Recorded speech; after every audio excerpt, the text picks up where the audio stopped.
Hello, hello, hello, and good morning, or whatever time zone it may be for you. It's Dream Daddy. I've been looking forward to this for a while, and I think this is the perfect game to pick up playing as we start to move into February. And, you know, the time period around Valentine's Day. This is a game I've played some before. It looks like I'm getting way drowned out by the game. I'm going to turn the game down a little bit. Hang on. The rest of the game is significantly quieter than the theme song, I think. But anyway, this is a game I have played before. So, usually I go into games totally blind, or if not, I'm doing some kind of weird challenge run or something. This, no, just I've romanced two of the daddies. This boy here, who is wonderful whiskey dad, and then Teacher Man, who was a delightful dork. And then I just kind of was like, yeah, I'm not really too interested in the rest of them, so I'll just drop it. So I'm just gonna go through this and do whatever, but feel free to backseat the hell out of me, push me towards your favorites. I am all good with it, and I'm just gonna kind of see how much of the game I want to see. I don't think there's anything like a true ending or anything like that, so we'll just romance all the dads that we collectively find interesting. I want some drama. Well, then we should probably go for this guy. He, like, styles himself some kind of vampire or something. I don't really know what goth dad's deal is. Anyway, let me get into it.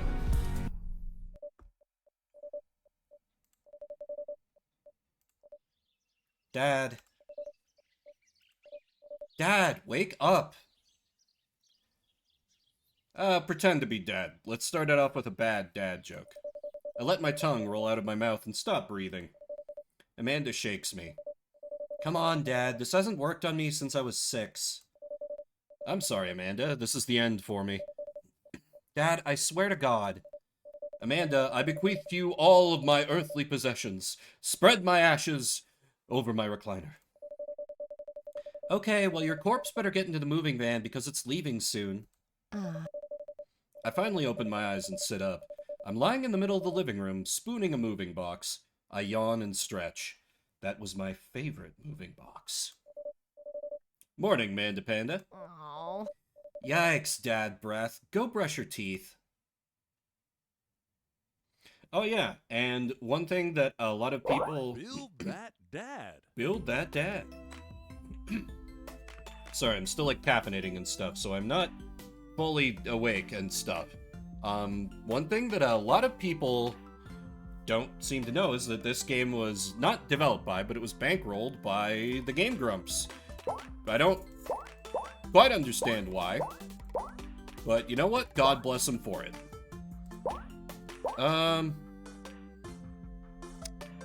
Yes, with less hair. And a little bit more of a tan. What have we got for heads? I like the draw on this one. And then hair. I know that's the yeah, that's the Danny hair. Is there something that's like somewhat close to my hair? Honestly, the closest would be the Danny hair. What do we got for the eyes? Just always be walking around with hearts. Hooded eyes. Shine. Oh, that's creepy. Tintin eyes. Ooh, the snake eyes is interesting. I like the droopy eyes. Let's be a tired bitch. Noses, yeah, whatever. Mouths. Salty mouth. I like the slim mouth. It's simple. Oh wait, kitty mouth. No, that's better. That's better. Brows, let's just have like a basic. Facial hair, nah. Glasses, hey, these kind of look like my real glasses. Piercings, nah. Clothing, what do we got for options? Ooh. Fashionable. Danny clothes, Aaron clothes.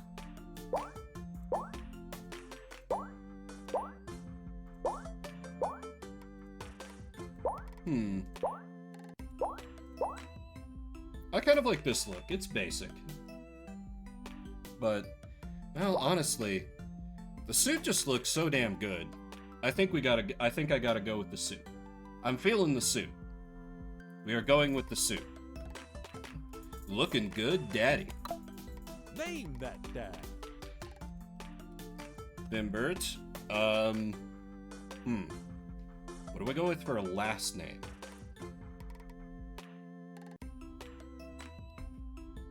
An excellent question. My brain is like just automatically filling in my real last name, and I'm like, no, let's not do that. How about Dadson? Vimbert Dadson. Just your local around just your local dad around town. Be that dad.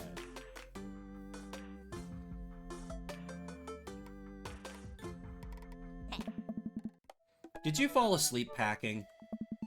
I got most of it done, I think. Searching around the room, it looks like I did a pretty good job. Every box is sealed except for one. Wait, straggler. What's in it? Looking into the box, I see a bunch of old photos and little photo albums. Whoa, I haven't seen these in years. I pull out one of the dusty albums from the top of the pile and we begin looking through it. That's the coolest baby I've ever seen. The only way your father and I could get you to stop crying was to put the sunglasses on you. But whenever we tried to take them off, you'd start crying again. You spent the first 2 years of your life with sunglasses on.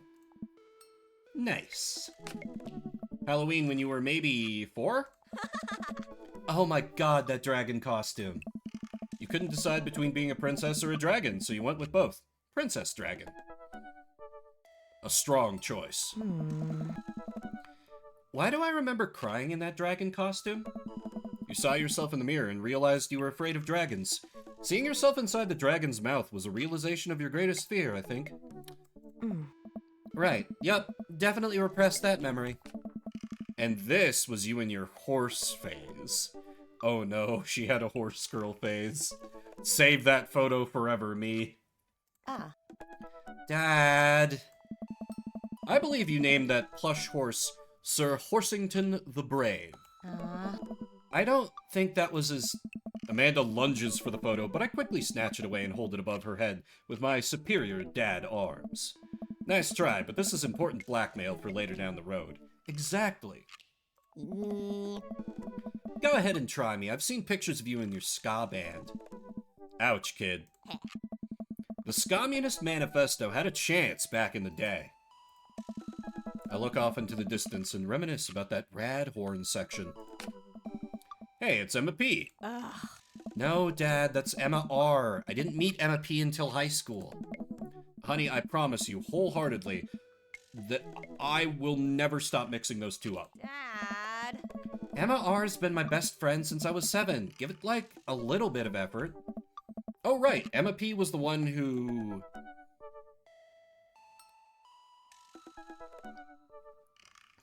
Our daughter's pretty cool, so I think she would have a friend who would fire a flaming tennis ball at the police station. That's very cool. Pooped? Sure, we can go with pooped. Dad, that was me. I did that. Oh. Oh. And I was having a sleepover with Emma R, who isn't Emma P. She never told anyone, though. True blue, that Emma R. Oh. Anyway, I gotta show this to Emma R later. She'll get a kick out of it.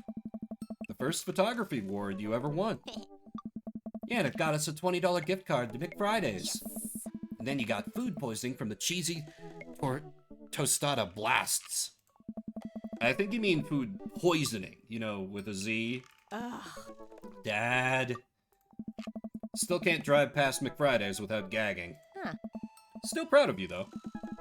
Amanda reaches deep down into the box and pulls out one last photo.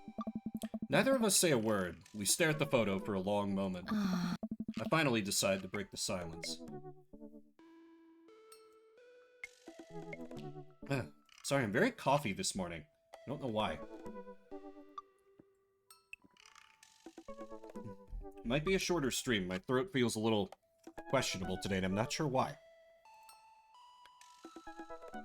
This was the day you were born, or this was the day we adopted you?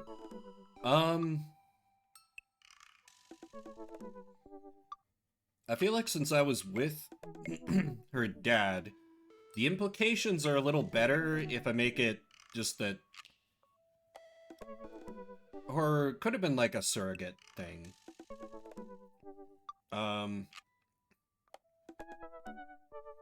Man, I don't know. Let's go with adopted. She's cool with being adopted, question mark? I don't know. It's kind of a funny story. The day we brought you home, we got into a car accident. It wasn't anything big, just a little fender bender in the parking lot. But of course, I was freaking out. And the little old lady who crashed into us was freaking out. And I didn't know what to do. But your father, oh man. He holds my hand and looks me directly in the eyes, the calmest I've ever seen him. He says, "It's okay. It's all gonna be okay." Oh. He was right, you know. I stare at the picture for longer. Maybe too long. I miss him. I can't even imagine what it must be like for Amanda. Huh. She pats me on the back. Ah. Come on, Pops, we gotta finish packing. The moving van won't wait forever. You're not done packing? And the moving van is there? Oh god. We're a disaster. You're right. Oh. Amanda and I pile into the car and take one last look at the old house. So many memories here. Hard to believe your father and I bought this place almost 20 years ago. Hey, remember when I shattered the front window playing catch? You always had very strong arms. Hey, remember when I shattered the other front window pretending to be a robot who breaks windows? You were a very imaginative child. Hey! Remember when I broke the back window We get it, Amanda. You break stuff. And there'll be plenty more stuff for me to break in the new place. Memories to make and stuff to break. Ah. You ready? We sit in silence for a moment. I watched my daughter grow up in this house. It will forever hold a place in my heart, but it stings a little bit to leave it behind. It's a weird feeling leaving behind, like, a place you lived in for a long while. I've had to do it a few times in my adult life, and it always feels weird. I always feel the need to, like, do, like, a very sitcom-esque, like, take one last, like, mournful look around before closing the door. It's super cheesy of me, but I've done it, like, every time I move out of a place. I always feel so lame every time I do it. But it's like I take in the place one last time. I don't know if anyone else ever does that. I'm ready. The moving van begins to pull away, and I get the car into position to follow it. I watch our house, our old house, disappear in the rearview mirror. So what? So sell me on our cool new pad. I clear my throat and do my best cheesy announcer voice. Nestled in beautiful, scenic downtown Maple Bay, our new house features... Not only are there bedrooms for your sleeping pleasure, but couches and floor space where you can, yes, catch a wink. What a deal. I mean, if sleep weren't for the weak. You sleep more than anyone I know. I admit my faults, Pops. I keep it real. Anyway, it's also smaller than our last house. Cozier, one might argue. Good spin. I think it's great. Won't we be closer to a lot of cool stuff that we can walk to? So I don't have to waste gas? And I mean, trying to park downtown is, you know. Amanda, you know you're gonna have to learn how to parallel park at some point, right? I kinda never did. I've been okay. Not gonna happen, Pops. I think someone needs to do a 3-point turn on their attitude. Oh. I don't know how to do that either. Have you met the neighbors yet? Not yet, but the neighborhood seems pretty quiet. Yeah, I've been in my place for like 2 years and I still haven't met all the neighbors. Though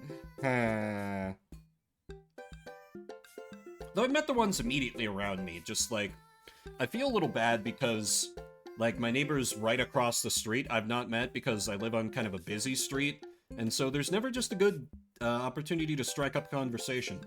Because there's always goddamn traffic.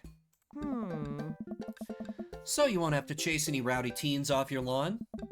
You are the very teen you mock when you say that, honey. Oh. I'm in my last year of high school. I'm practically dust. Yeah, you're a real... Don't you dare. Senior. Dad, I know where this is going. Citizen. I'm just gonna ignore that. But I won't forget it. So what's item number 1 on the new house agenda? Well, first we'll need to forge a path through the solid wall of boxes that's blocking the living room. I still have to install the washer and dryer. We need to go grocery shopping. Pops, cool your jets. You have to promise me that we're gonna take a break and explore the neighborhood. Okay, you're right. We'll get some work done and then check the area out. We pull up to the new house and step outside. The lawn is freshly mown and the for sale sign is still in the yard. Are those chairs just in a bush? Huh. Hiya! And with a swift kick from Amanda, the for sale sign is no more. Nice form, Sweet Pea. I got a problem with authority! I'm so proud. Huh. Man, all that karate chopping tuckered me out. I could really go for a sandwich. An ice cream sandwich. Sweetie, it's 10 a.m.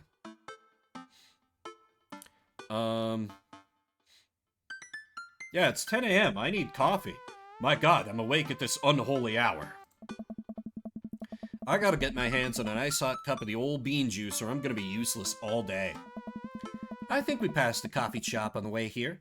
Maybe we could check that out. Let's do it.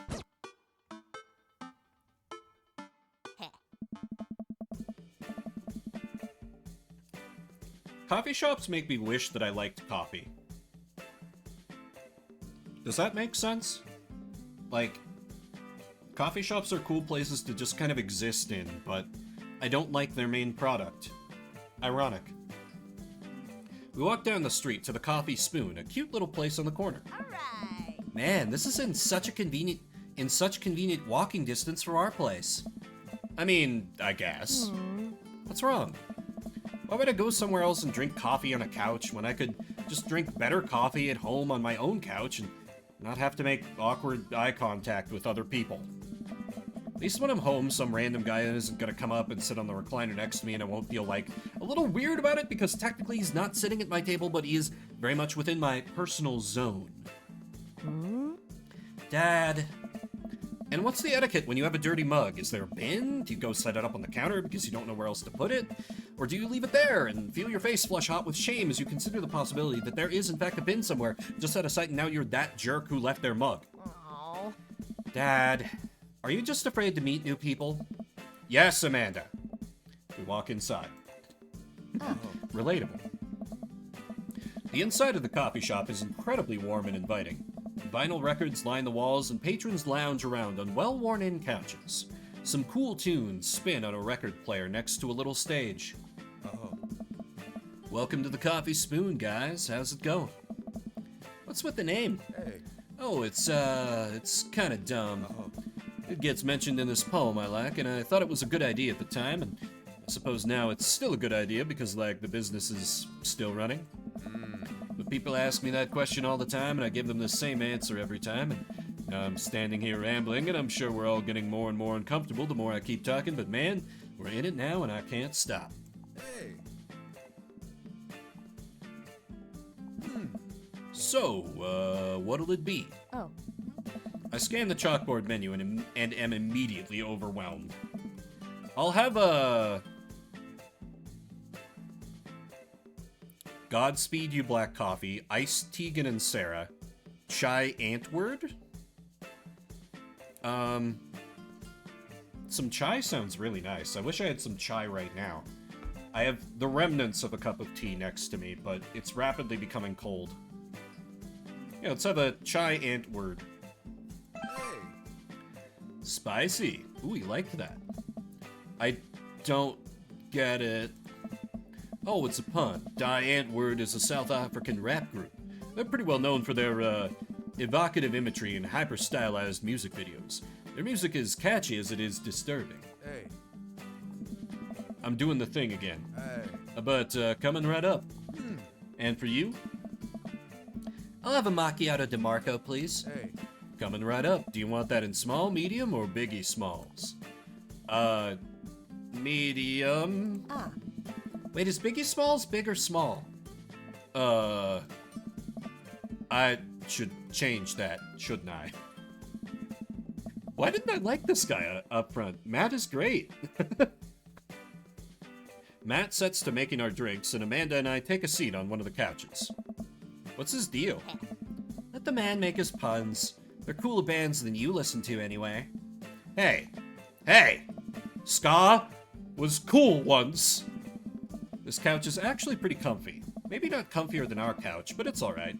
Good lumbar support. You sink right into it. I was never huge into ska myself, but I do love me some Real Big Fish every once in a while. Okay, it's comfier than our couch. Amanda nudges me. This place is right next to our house, and that guy seems not only cool, but also just as uncomfortable with talking to other people as you are. You should totally become friends with him. I don't know. I'm like, oh god, is my daughter being my wing woman? I don't know how to feel about this. Come on, what'd we say about meeting new people? I can't meet new people if I always stay inside and also don't go outside and also don't talk to people. See, we're making progress. Matt sets our drinks down at our table and I immediately burn the roof of my mouth. Good one. Huh. I actually managed to burn my lip last night, eating something right after stream. I felt very accomplished. Hi, we're new in the neighborhood. I'm Amanda, and this is my dad, Vimbert. Hey. Oh, right on. Pleased to meet you both. Huh. Gotta come by when my daughter's hanging around the shop. You two might get along. Yeah, I'm sure we'll maybe come in from time to time. Amanda kicks my leg from under the table. I'm sure we'll be in here a lot. Hey. You know what? Let me get your guys' opinion on something. Matt goes into the back and comes out with a fresh plate of something that smells amazing. Oh. I'm working on a new banana bread recipe and I need help coming up with a name for it. Well, I think we're gonna have to taste test it first so we can, get the full flavor profile of, and really appreciate the flavor sensations of... Amanda nods vigorously. She knows this game. Yeah, we need to give that nana bread a taste if you want us doing free creative labor. I think that would be commensurate with, I've taught her well. We have trained for this day. I was just gonna give you guys free banana bread anyway. Right, yes, that. Matt serves us each a piece. Amanda and I happily chow down. Right. This is amazing. Hey, dude. Thanks. The secret ingredient is bananas. So, any ideas? I'm stumped. Well, I think I might only be able to give you dad band puns, but I'll give it a shot. Banana bread Kennedy's, Grateful Banana Bread, Right Said Banana Bread. That's the only one I don't know what that's a reference to. I feel like Grateful Dead would be the closest match to, like, this place's vibe. So I think I'll go with Grateful Banana Bread. Oh, damn it. Like the jam rock band fronted by Jerry Garcia? What? That actually has a nice ring to it. Really? Hey. Yeah, Grateful Banana Bread. Strong decisions. That's art, baby. Hey. I wanted to say baby because I thought it would sound cool, but once I said it, I realized that it just doesn't sound good coming out of my mouth, and maybe I should just leave saying baby to the professionals. Hey, Huh. Enjoy your coffee. Thanks, baby. Hey. See? Sounds good when you say it. Across the way, a man catches my eye. He sits by himself, brooding over a cup of coffee. Our eyes meet just for a moment. Ah, it's the best, Dad. I hastily look away, hoping he didn't catch me staring. Who is that? We finish up our drinks and head out. Hey, Thanks for stopping in. Take care. Okay, now that we're full of caffeine, where to? We really need to finish unpacking. Quickly, while the caffeine is at its peak. I've got a lot on my plate right now. Did you know that moving is one of the biggest sources of stress for adults? I believe that. Is it right behind the constant fear that you smell bad and everyone's too polite to tell you? Probably. Do I smell bad? Amanda gives me a whiff. You're fine, Pops. Let's go home. I get to work unpacking the various boxes around the living room. A couple hours pass and I get some good work done. The washer-dryer unit is both washing and drying, and we can actually walk through the living room without tripping over boxes. First visitor already? I walk over to the door and open it. Hello! A handsome, clean-cut man stands at my door, brandishing a plate of cookies. Hello? Wow. Oh, where are my manners? My name is Joseph. I'm your next-door neighbor. Oh, yes, hi, I'm Bimbert. That's what my name is. I saw the moving van and thought I'd bring over some cookies. My daughter Christy wanted me to let you know she baked them herself. Joseph leans in and whispers, but between you and me, she just sprinkled in the chocolate chips. We both share a laugh. Kids, right? Wow, cookies, huh? So nice to meet you. Joseph hands her the plate of cookies with a smile. Well, thanks for the cookies. Lawrence of Arabia. Amanda disappears with the cookie. This character actually voiced by Aaron Hansen. Amanda, come back. And she's gone. That's my daughter. Her name is Amanda. She's a charmer. Daughters are tough. Sons are also tough. Children in general are just tough. I hear that. I mean, there'd have to be something wrong with you to try to raise more than 2. I have 4 kids. What have you done? Oh. I meant... Don't worry. You didn't mean to be rude. Oh no. This is the first neighbor I've met in my social life is already in a tailspin. I wonder if it's too late to move again? Yeah. Okay. Is the missus around? Mr. actually. And, no, not anymore. He died. Oh! I'm sorry for your loss. No, it's alright. Wow, this is uncomfortable. We stand there quietly for a moment, acutely aware of how awkward we both made things. I'm sorry, can you close the door real quick? I look at Joseph quizzically, but comply. After a second, I hear a knock on the door. Opening it, I see Joseph standing there with a huge smile. Hey, I'm your new neighbor, Joseph. I promise to not talk about your dead spouse this time. I'm throwing a barbecue for the cul-de-sac, and I'd love for you to come by and meet the rest of the neighbors in our community. What do you say, pal? That sounds great. My daughter Amanda and I would love to stop by. Also, 4 kids is a perfectly normal amount of children to have. We shake hands to seal the deal. Well, neighbor, I'll see you at 3 p.m. sharp on Saturday. Sure thing, neighbor. Joseph starts walking away, but stops to think for a second and turns around. Hey, in all seriousness, raising a kid on your own can't be easy. If you ever need to talk about stuff, I'm the youth minister at a church down the street. Oh, I don't know, I wouldn't really consider myself a youth. Wink. You look pretty young to me, but suit yourself. And with that, Joseph's gone. He seemed nice. Amanda walks back into the living room, crumbs on her face and cookie in hand. That was the smoothest recover I've ever seen. I should be taking notes. See? You're already fitting in great. Where'd those cookies go? They're gone. I'm sorry. If it makes you feel any better, they weren't very good. So you ate all of them anyway? Yeah, exactly. That's why I didn't go for Joseph. And like, he would probably be the character to go for drama because he has a wife and you can still romance him. But yeah, youth minister, I was like, nope, immediate no, nada, not doing it. I guess that makes it break time. Any ideas?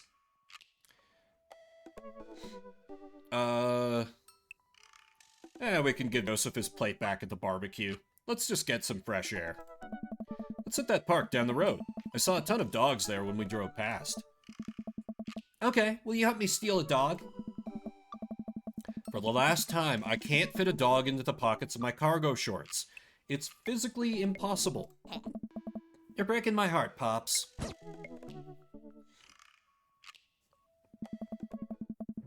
Amanda and I begin a stroll through the neighborhood. I can't believe how beautiful it is outside. Kids are playing in the street, the flowers are in bloom, and the faint smell of a nearby barbecue drifts through the air. This place is nice. Too nice. I don't trust it. Good eye, honey. You can never be too careful. See that baby in that stroller over there? Government operative. We're on to you, baby. We walk for a while and eventually end up at a small park.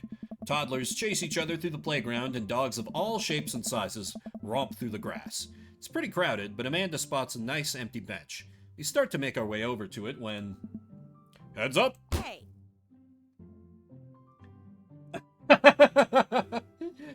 I appreciate it, Silvar. And I appreciate it. Ow!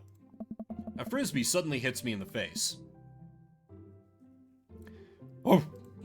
A corgi with a neat plaid handkerchief tied around its neck bounds up to me, wagging its tail. I like your necktie, doggy. Arf! He runs around in a circle and nudges my leg with his nose. Oh god, this is the cutest dog. Probably wouldn't be... Yes, impart upon me your wisdom, tiny dog. You are the dog of wisdom. Oh, oh. Thank you for gifting a sub, Silvar. Appreciate it, man. And that is absolutely support. How did you know, tiny dog? Oh, my god. This dog knows more than he lets on. And for the one bit. Thank you, friend. You definitely could have caught that. I don't remember who this is, or how this guy sounds. A guy in a Hawaiian shirt jogs over to us and takes the frisbee from me. Oh. Okay, you gave me a little bit of a voice clip to work with. You know, frisbees are traditionally caught with your hands, not your face. It's a new technique. It's like disc golf, but the goal is my face. Looks like you're winning. Hey. Ha! I'm just... Why did eggplants come off him? Ah, I'm just messing with you. I'm Brian, by the way. I'm Vimbert, and this is my daughter, Amanda. The eggplants, we're so in. We're so in. I look over at Amanda, only to find her sitting on the ground, rubbing the dog's tummy. Huh. Hi. Oh. Your dog's cool. Ah, old Maxwell sure loves the attention. It's great to see another father and daughter out here on such a sunny day. Where's yours? Brian gestures over to a grassy knoll where a young girl sits on a checkered blanket. She's reading a book bigger than her head. She puts it down and heads over to us. Hey. This is Daisy. She's reading the Brothers Karamazov. Her teacher tells me that she has the reading comprehension skills of a high schooler. The grassy knoll. Yep, there was jokes about government operatives, now there's a grassy knoll. It's all coming together. How old is she? 10. She's a precocious little youngster. Hey, I read War and Peace when I was 11. It was bad. It wasn't bad, I just couldn't follow along with all the damn Russian names. I kept getting confused. Whoa. Oh. My natural dad instinct kicks in. I must brag about my child's accomplishments. Oh no, it's happening. Go on, Daisy, tell him about yourself. That's my girl. Amanda, get in there. Okay. Vimbert's HP, 80. Brian's HP, 80. Do we have any items? Child art?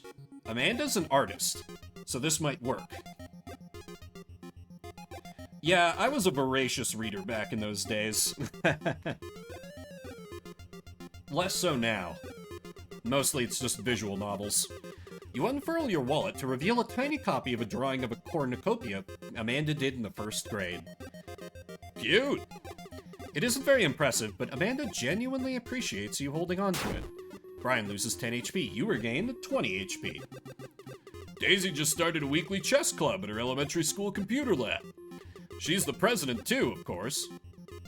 Dang, my high school doesn't have a chess club. Or a computer lab. You lose 10 HP. Okay, we're still winning. Go for a brag. Amanda here just recently won a local photography award. Wow, congratulations! Brian loses 10 HP. Daisy actually just won a statewide poetry contest. It's a very lame high school, probably underfunded too. You lose 15 HP. Do I have any more items? Band-Aid is bad, I remember.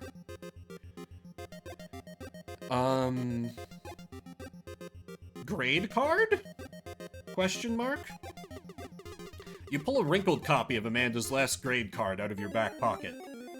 Dad. Awesome grades! Brian loses 25 HP. You really carry that around everywhere? Ouch. Maybe it is kind of weird. You lose 5 HP. Daisy sold enough candy bars this year to get the top prize, a canoe. We're taking it out next weekend. How is that even possible? Amanda could barely get one of those sticky hand things. It's extra powerful. You lose 20 HP. Okay, we're still winning. Keep bragging. Last week, unprompted, Amanda helped an old woman with her grocery bags. It's extra powerful. Brian loses 20 HP. Did I mention Daisy said her first word at 10 months? Daddy. Amanda's was potty. Still cute, but maybe this isn't the time to bring it up. You lose 10 HP. Okay, we just gotta keep bragging and go for the kill. We're ahead in HP. Amanda's in all honors classes this semester. Brian loses 10 HP. Oh, really? I'm actually talking to Daisy's teachers about having her skip a grade. Even Amanda kind of bristles at that one. You lose 20 HP. Okay, he's only got 5 left. Finish him! A few months back, Amanda started volunteering at the homeless shelter in our old neighborhood. Brian loses 10 HP. I've got him on the ropes! You two seem to have such a good relationship. It warms my heart. Ah, why do you have to be such a good loser? So, I take it you guys are new to the neighborhood? So I just want to address that, because I've played this game before. This game does that a lot. It goes into, like, little minigame segments. So if you don't like the very static presentation of visual novels a lot, it gets broken up by stuff like that, and I think that's really cool. And, like, this came out kind of a long time ago, and a lot of visual novels now don't do stuff like that. So, full applause to the developers for doing little interludes like that. I love it. It's like the Red Strings Club, except not bad. We just moved in. Do you live around here? Oh. Yeah, we live in that cul-de-sac down next to the coffee shop. Ah. What a coincidence. That's where we live, too. Small world. Yeah, Daisy and I are in that little ranch-style house on the corner. I know that house. It's just like ours, but slightly bigger and better landscape. Does this guy have to outdo me at everything?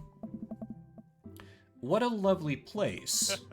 Well, I don't want to take up any more of your time. Really nice meeting you guys. You'll have to stop by at some point. Yeah, definitely. Bye. Brian and Daisy walk further into the park with Maxwell happily trotting along in tow. Maxwell's such a good name for a dog.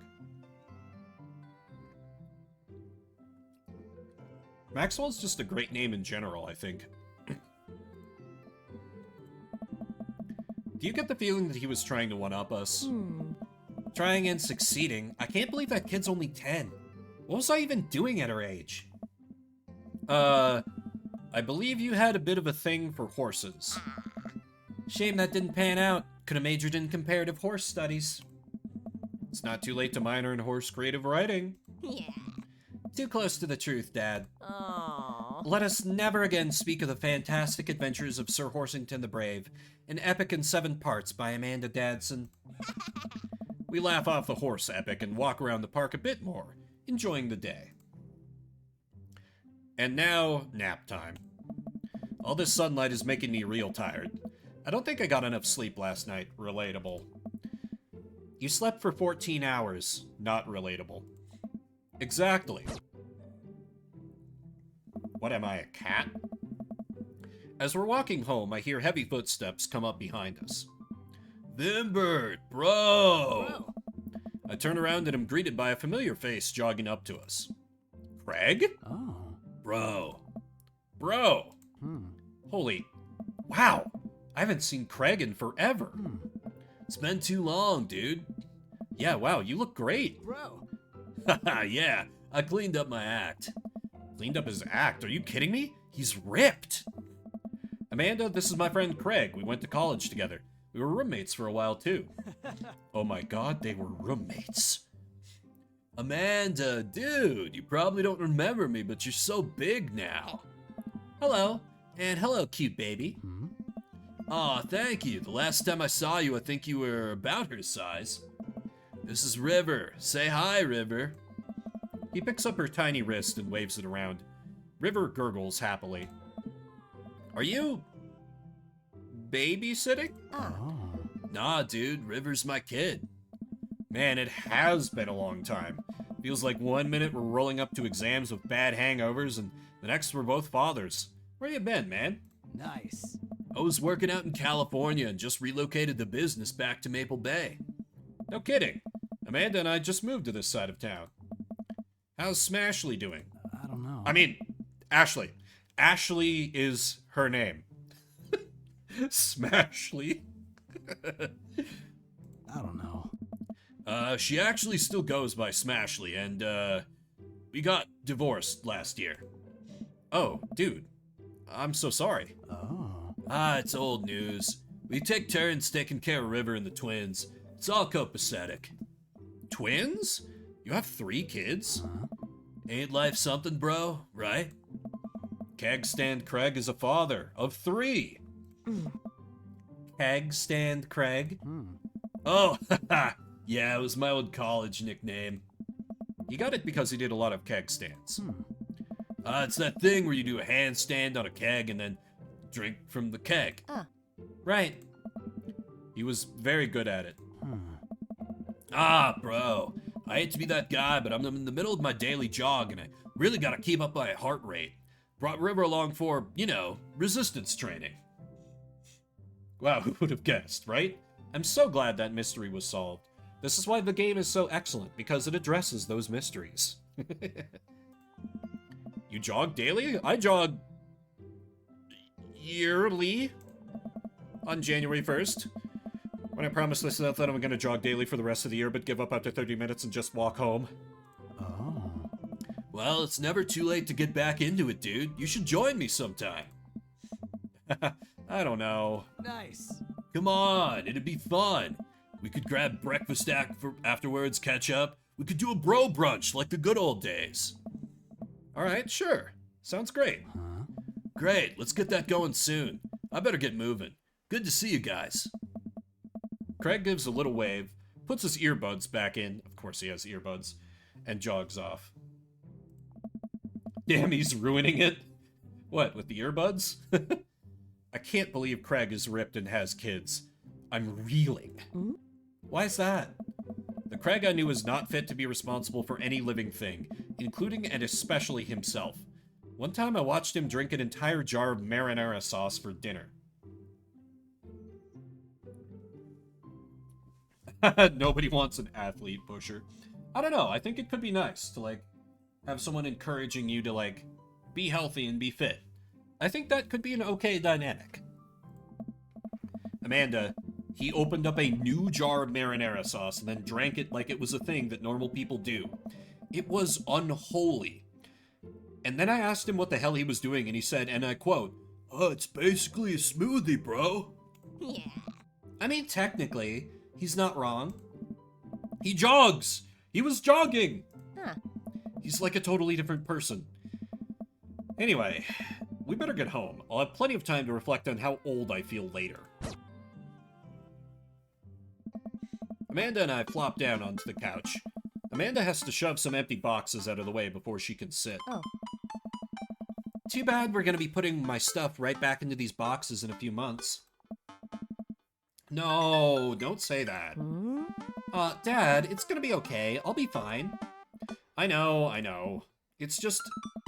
You're my little girl. It's gonna be weird not having you around. I'll come visit. I'll text you every day. I'll take lots of pictures. I mean, obviously, I'm a photography major. You promise? Oh. Of course. Are you gonna be okay by your lonesome? Oh, come on, I'll be fine. I'll get a dog or something. Hey! A dog! Yes. Forget art school. I'll stay for the dog. Is that what it's gonna take? Medium-sized dog, handkerchief around the neck, I get to name it. That's what it'll cost for me to give up on my dreams. I'm a woman of simple wants and needs. Well, a dog is a lot cheaper than college. Amanda laughs. Huh. Suddenly, a pile of envelopes slides through the mail slot. Speaking of college... Amanda darts over to the envelopes and shuffles through them. She pulls one out and throws the rest back on the floor. Alright. This is from McGowan College of Art and Design. Open it. But I'm scared. It's just an envelope. Yeah, it's just like my entire future. Not a big deal. Huh. She takes a deep breath and rips the letter open with her teeth. We have a letter opener, but... okay. I hold my breath while Amanda's eyes dart back and forth, scanning the letter. What does it say? The admissions committee has reviewed your application, blah, blah, blah. Her face drops. Regret to inform you that we are unable to offer you admission to McGowan College of Art and Design. Oh. Amanda throws the letter on the coffee table. Oh, sweetie. Oh. It's okay. I kind of saw it coming. I knew I shouldn't have put that experimental stuff in my portfolio. Your admissions officer told me they just want to see portraits or whatever. I pull Amanda in for a big hug. You're an amazing photographer. I know how much work you put into your portfolio. Some other school is going to want to snatch you up for sure. Yeah, I know. It's fine. Are you actually fine, or are you just saying that? I'm fine. Really. Her face says the opposite, but I probably shouldn't push her on this. That letter just saved her for crippling debt. Yeah, exactly. It was probably a private school where, you know, they were going to give her a generous scholarship for the first year and then nothing the rest of the time. That's how they get you. That no joke happened to my sister. Like, she went to an art school and she got like a decent amount of help the first year and then just like absolutely annihilated with tuition. Oh, and before I forget, Emma R and Emma P are sleeping over tonight. Oh. So, you need me out of the way because I'm painfully uncool? I would choose more delicate phrasing, but yes. Well, I'll have you know that I conveniently already have plans for tonight, so you'll have the new place to yourself. Yeah, what are your plans? Quick, think of plans. I am secretly the mayor of this town. Am I secretly the mayor? Am I a union man, or am I going clubbing? This character is way too uncool, and I am too uncool to go clubbing. So it's gotta be one of these two. I am secretly the mayor of this town. Amanda, the town needs me. I need to perform my mayoral duties. I must don my top hat and wear my monocle so that I may preside over my mayor stuff. I think you're thinking of the guy from Monopoly. He was a mayor, right? He was not. Right. I'm just kidding. I'm actually going to... Yeah, let's watch some sports ball. We gotta watch the game. Nice. Which game? You know, the game. The one that's on tonight. The game on TV. It's somewhere other than here. It's always nice when the character I'm playing in a visual novel is exactly on the same page as me in terms of knowledge. We're both equally clueless about sports. Okay, cool. While you do that, I'm gonna do drugs and commit some light arson with the Emmas. I'm concerned you're hanging with the wrong crowd. Amanda shrugs. I would have expected you guys to be up to white-collar crime by this point. Maybe money laundering at the least. Again, relatable. Yeah, the writing is just so good on this game. Like, I bought it because I was like, wait a minute, the game Grumps bankrolled a gay dating sim? This I have to see. And then it quickly won me over with the charm in the writing. Nah. I'm a street rat, Pops. You're kidding about doing drugs and crime, right? Yes, Dad. Just making sure. I give her a pat on the head. Have fun with your sports. Are you being sarcastic? Oh. No, making fun of sports is played out. Ah. Alright then. I do some light cleaning around the house and decide to clear out right before Amanda's friends arrive. Before I leave, Amanda stops me. Hey, don't forget that you have that meeting with my English teacher tomorrow. Oh, right, Mr. Vega. Yep, totally remembered. I'll be there.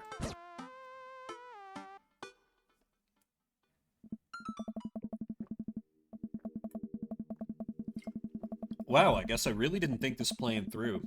Not entirely sure where the closest bar is, and Amanda still hasn't shown me how to use the GPS on my phone, so I'm just gonna pick a direction and walk in it. Let's go this way? Cool, okay, we're marching. We're marching in the direction of the game.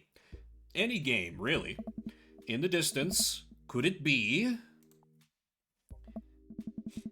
Yeah, this character is such a boomer. Embrace becoming Whiskey Daddy. It's too early, and for me to be Whiskey Daddy. But yes, HD. A big burned-out neon sign hangs above Tiny Dive Bar. Jim and Kim's, huh? Alright, it'll do. If there are bars over the window, you know you're going to a good dive bar. The bar is small and dimly lit. Oh yeah, this is a bar I would vibe with IRL. It's noon somewhere. Fair. The crack of pool balls sounds in the back as patrons laugh and joke. A string of multicolored Christmas lights hover above the bartender. I can't tell if he's Jim or Kim. I pull up a seat at the bar.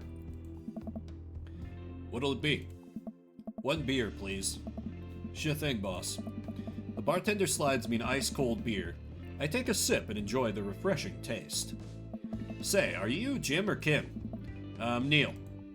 Oh. I awkwardly turn my attention to The Game, which is playing on one of the TVs on the wall. As luck would have it, my team of preference is not only playing, but is currently in the lead, which is always a good thing. The brightly colored mascot, which is some kind of animal, does cartwheels. I silently cheer on my favorite team, hoping I don't get into any confrontational arguments with a fan of the opposing team. Several people in this bar are wearing the distinctive colors of the team I dislike, although I believe from their demeanor that, like me, the passion for their team is all in good fun. Hey. A middle-aged woman holding a nearly empty wine glass slides up to the bar and sits uncomfortably close to me.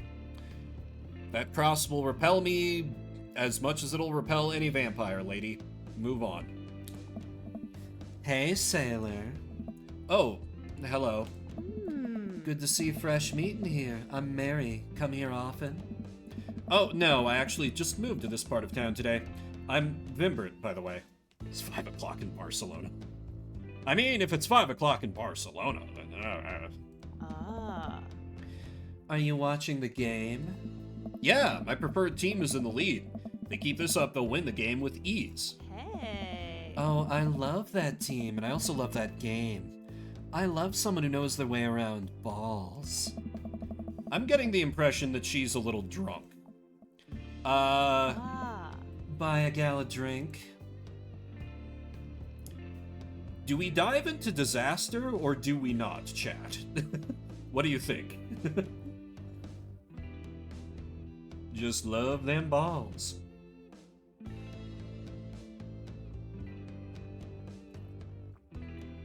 I think every time I played this game, I thought you were a disaster. Buy. You know what? Bet. Buy Mary a drink. I almost reluctantly signal the bartender and order Mary another glass of wine. Neil jokes back and forth with Mary. They're clearly friends, and this clearly isn't her first time doing this. She tips her glass at me. Suppose I gotta keep you company now. Oh. So, what do you want to know?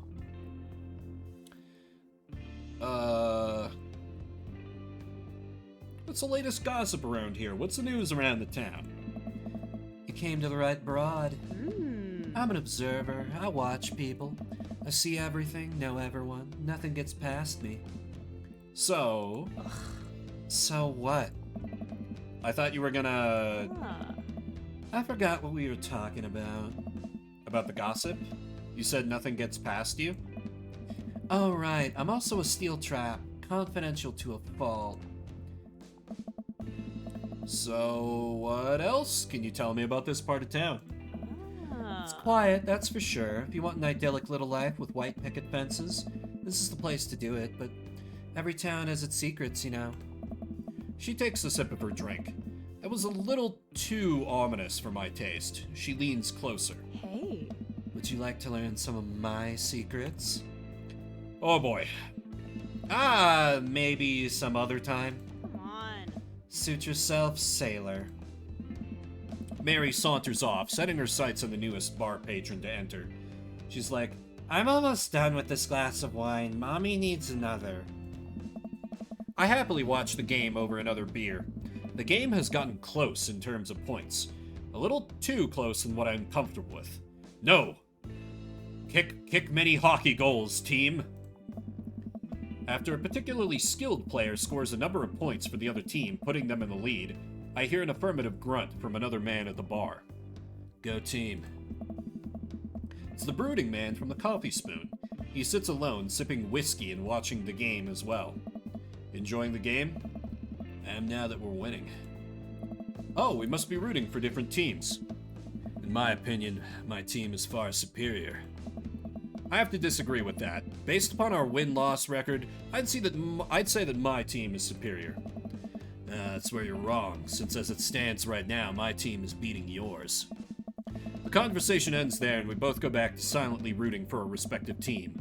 The game is close, with both sides playing their hardest to win, but in the end, my team prevails. Quiet cheers ripple throughout the bar.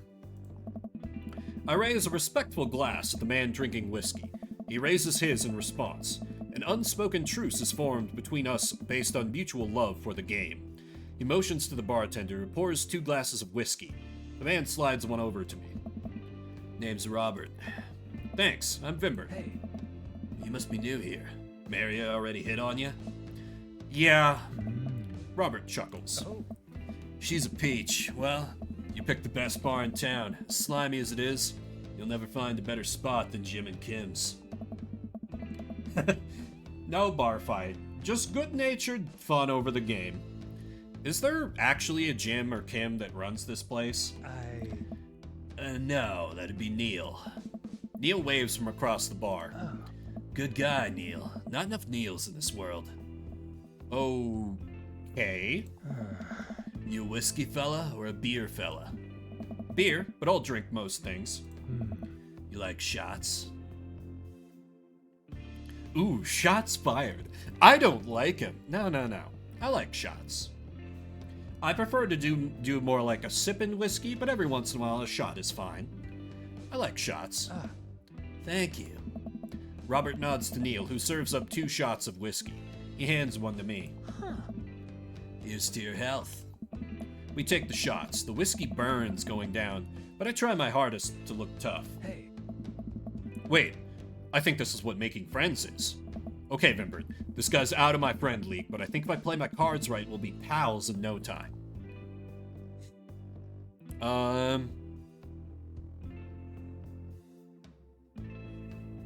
The hand tattoo seems like maybe a bad choice.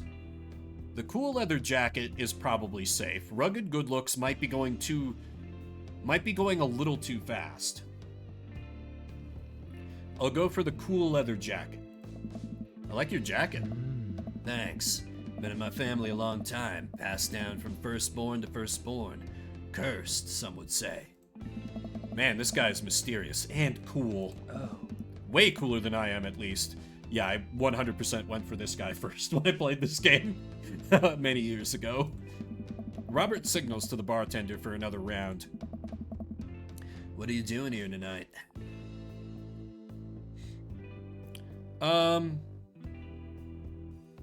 Maybe we try to sound cool by, say, running from my problems.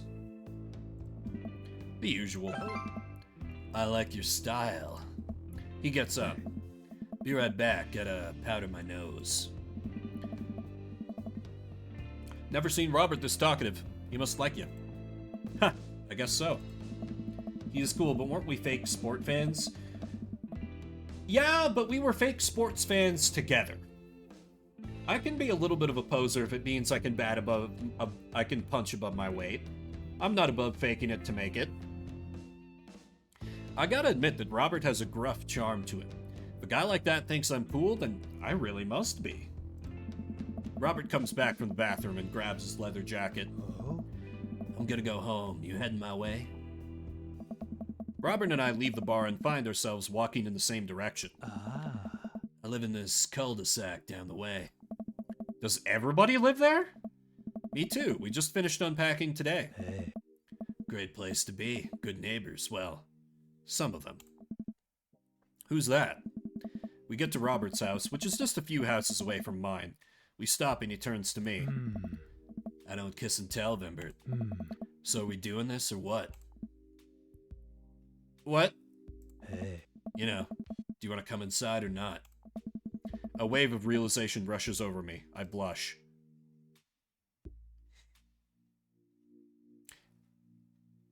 Why don't y'all discuss while I take a brief break and re-up my water and brew myself another cup of tea?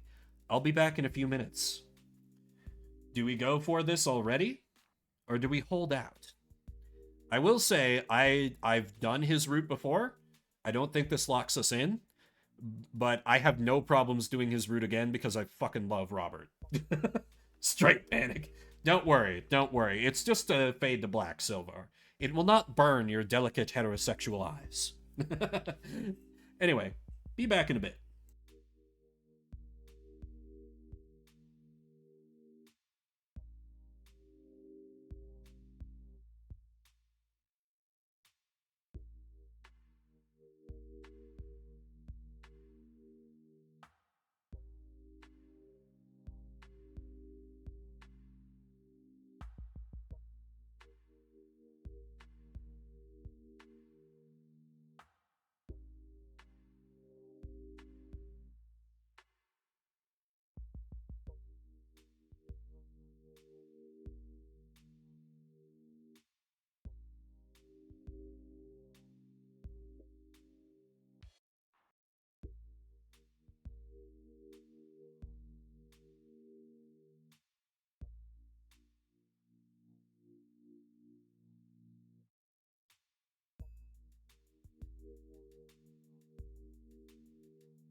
Ah, I return. Thank God for my electric kettle. Truly one of the best buying decisions I've ever made.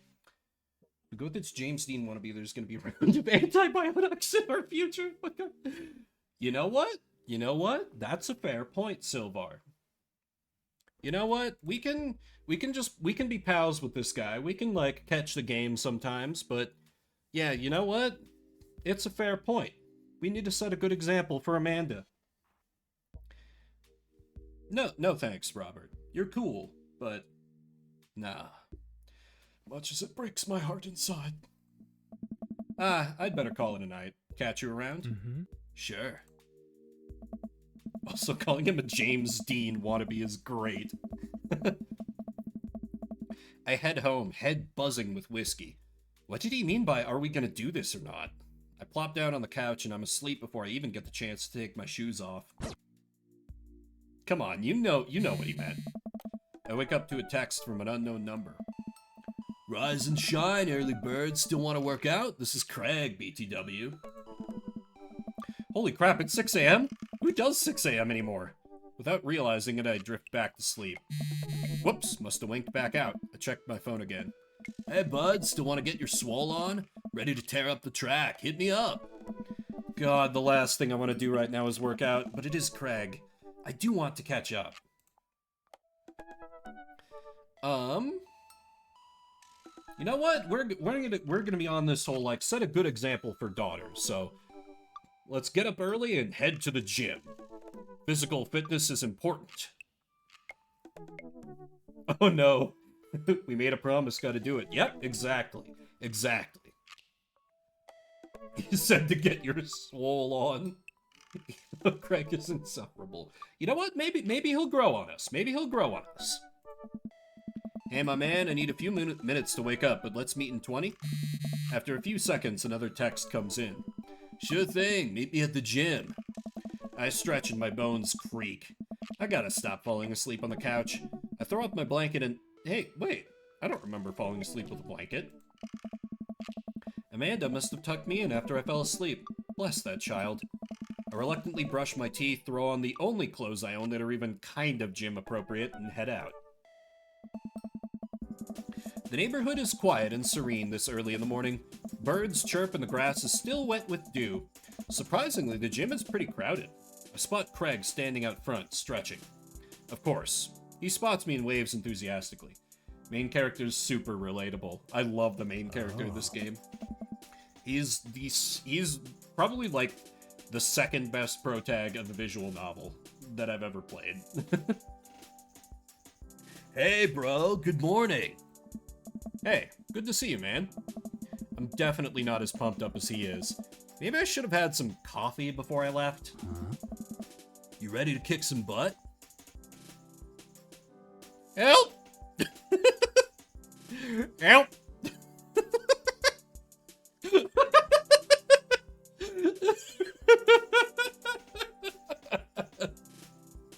Just the option of help.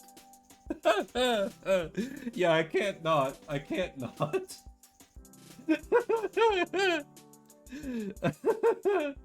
Yeah, exactly. Coffee would... Help! This is it. This is how I die. It'll be alright, dude. We'll ease you into it. Hey.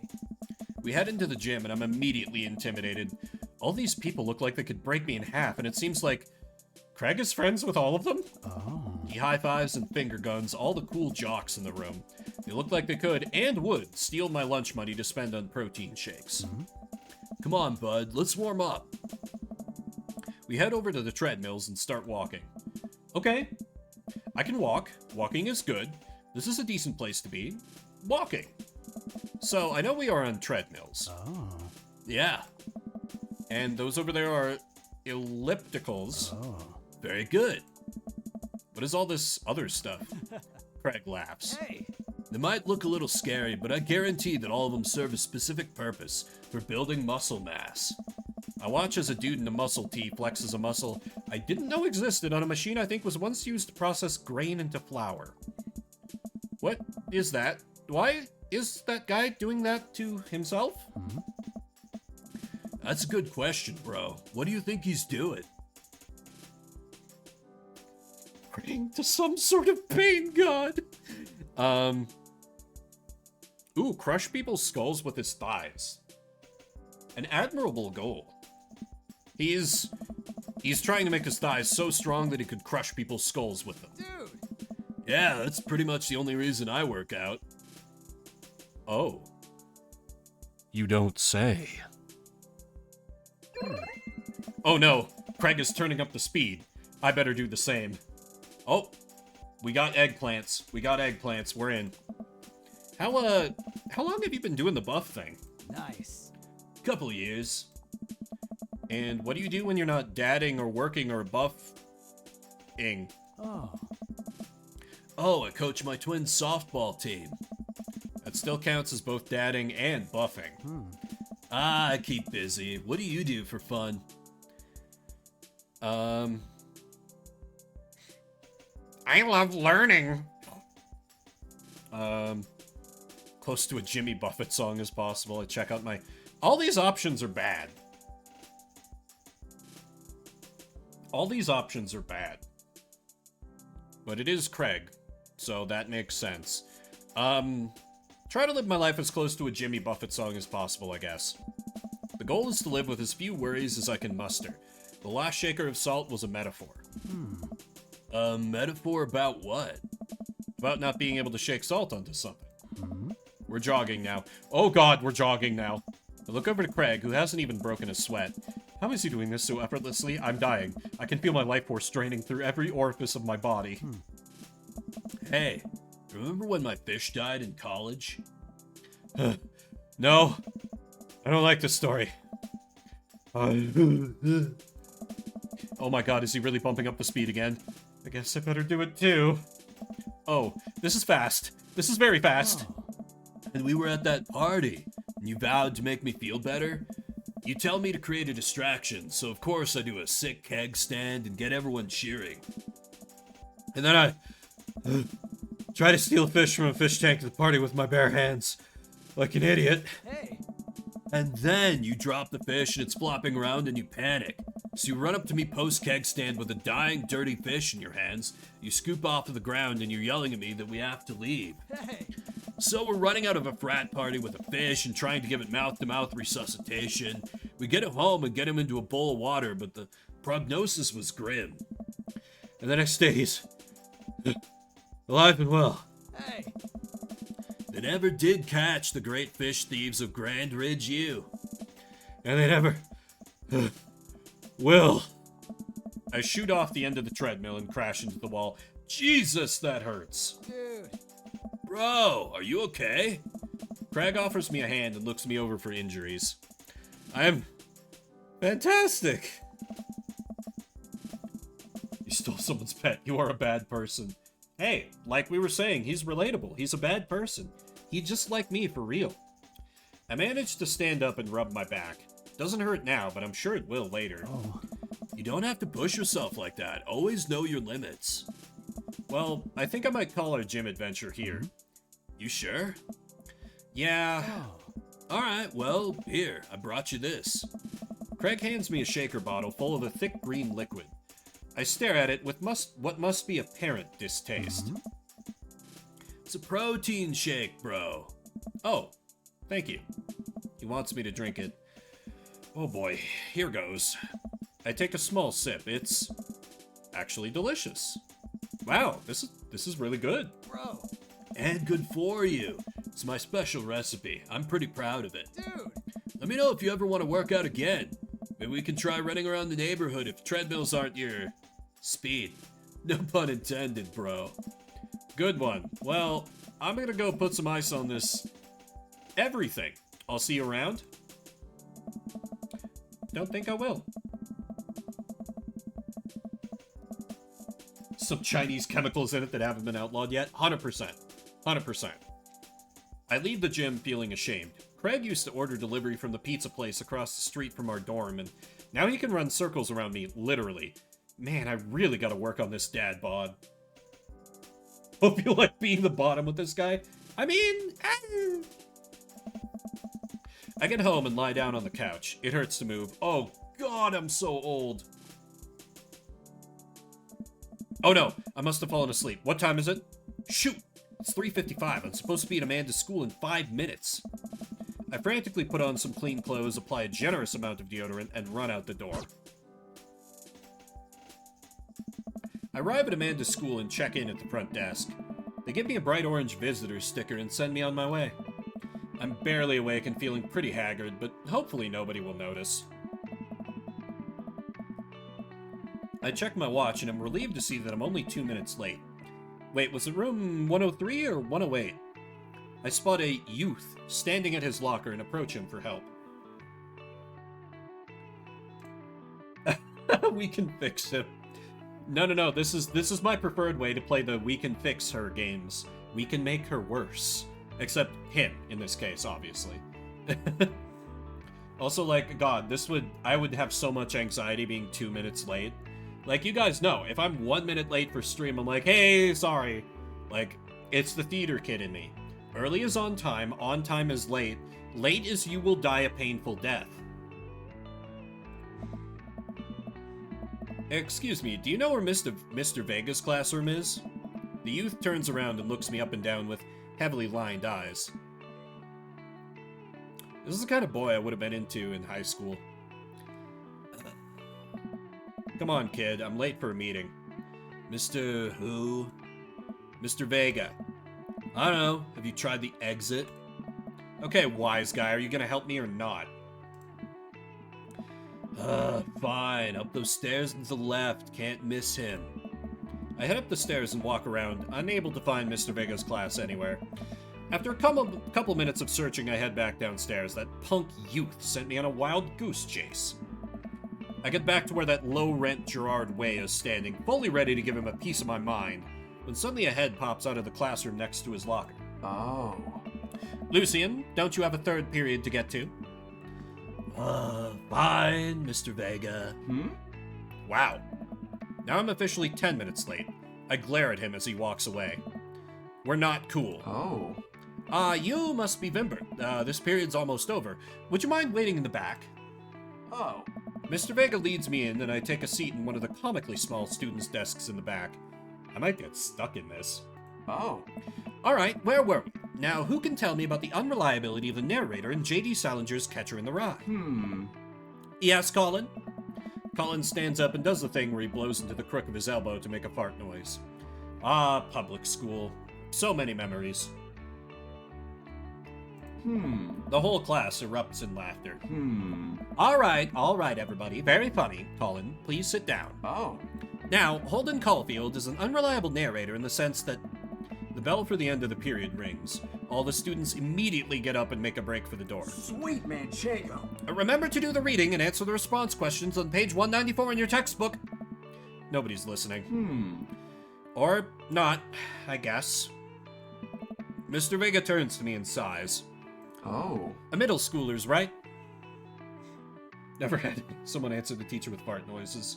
You missed out on a key part of the public school experience, I think. It was always funny, like way back in the day when they would have you like read out loud. I would be the only one who would try. Like do voices for the characters and everything. Explains a lot about what I do now. Don't you teach high schoolers? Both, you know. Budget cuts. Right. Ah. Thanks so much for coming in. No problem, Mr. Vega. Ah. Please, call me Hugo. I don't normally do these impromptu parent-teacher meetings, but as I'm sure you know, Amanda's a very bright student, and I'm concerned about her recent behavior. What's going on? Amanda has never been the most engaged student, but I know she cares. Recently, though, she's been falling behind. She's not completing assignments and has been doing rather poorly on tests. I'd normally chalk this up to senioritis, but...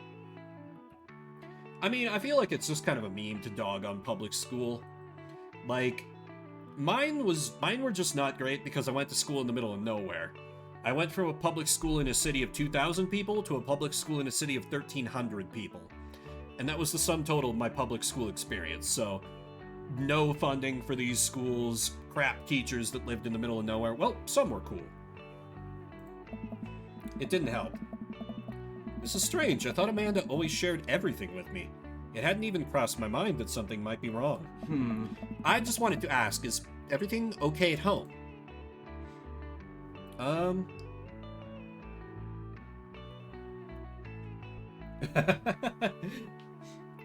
But now I live in a proper city.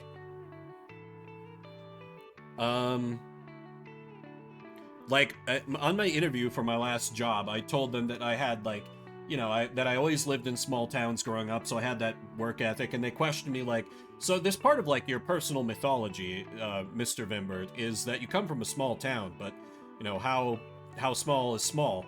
And I was like, oh, well, my graduating class had 17 people, and the town's population was 1,300. They were like, oh, okay, alright, you're legit. I think they were expecting me to do the California thing where, like, I went to high school in a small town of 70,000 people. And I'm like, no, that is not a small town. Get out of here. You don't know. Anyway, I feel like we should be pretty honest. She does have a tendency to bottle things up. Because, like, she seems pretty chill with moving. I haven't noticed anything different about her, but she always tends to put on a happy face no matter what. Ah. See if you can talk to her about it. I know she values you a great deal and would appreciate your guidance. If she keeps heading down this road... I don't know. I know how important art school is to her, and I would hate to see her miss out on scholarship money that she clearly deserves. I'll make sure to talk to Amanda. Thanks for letting me know, Hugo. Ah. Anytime. On my way out, I stopped, thinking for a moment. I turned to Hugo. Hey, Hugo? Hmm? Yes. They ever catch that rye? Oh. Yes. I dated him as well when I played through this game for myself. I ended up liking him a lot.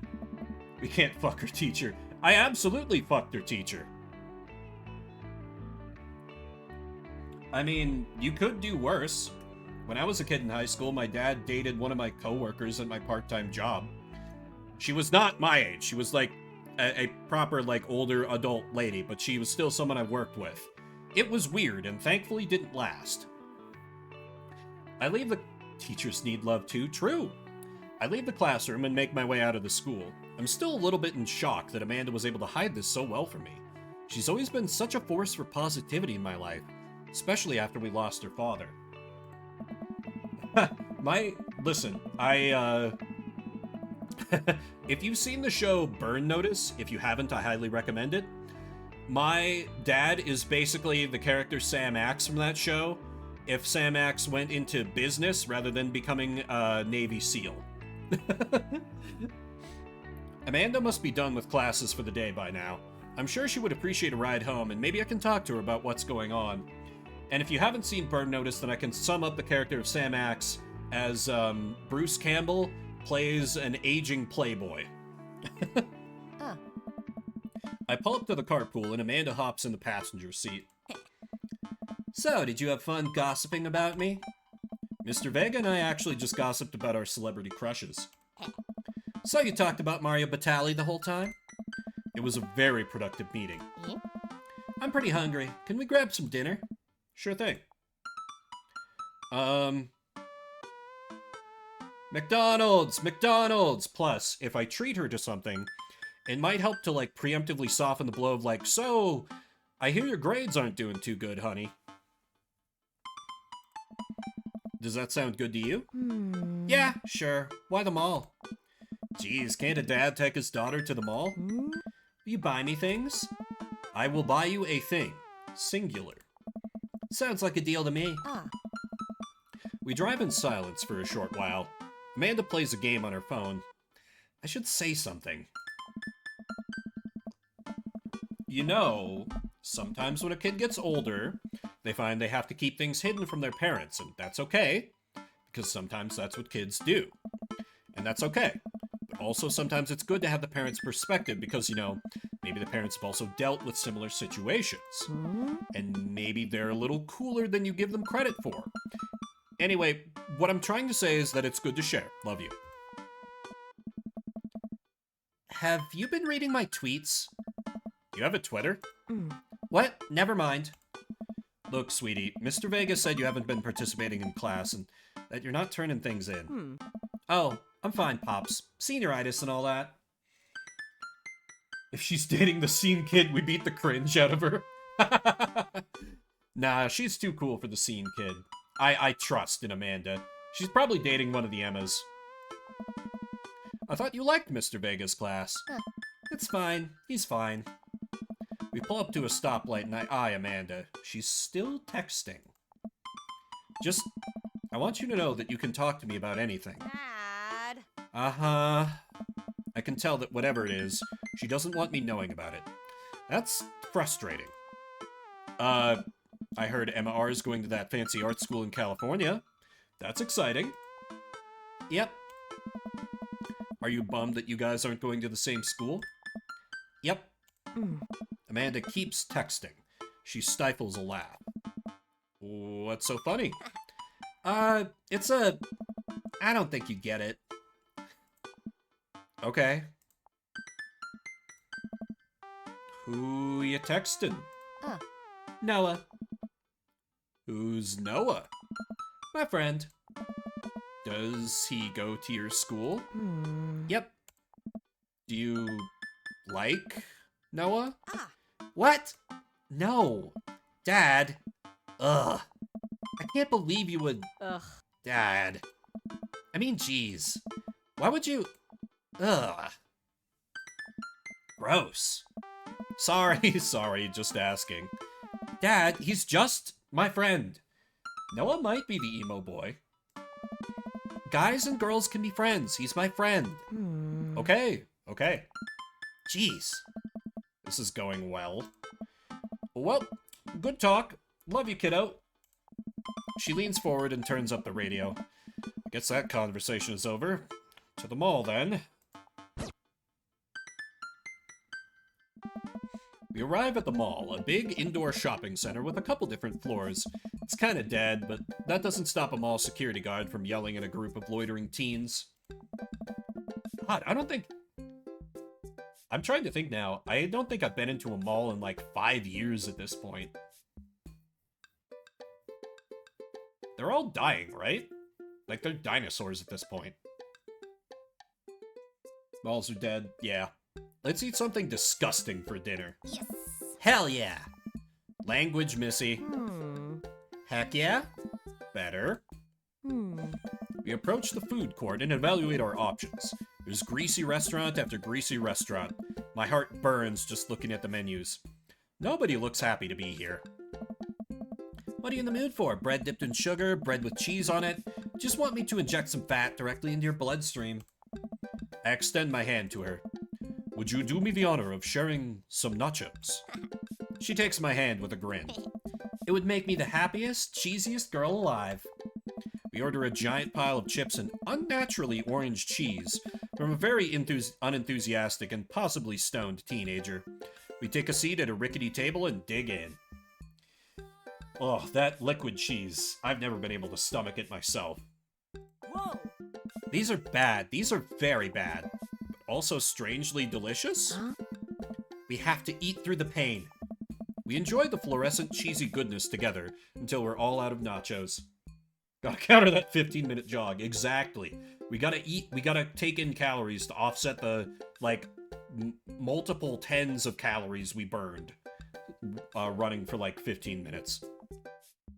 So, something's been bothering me for a while.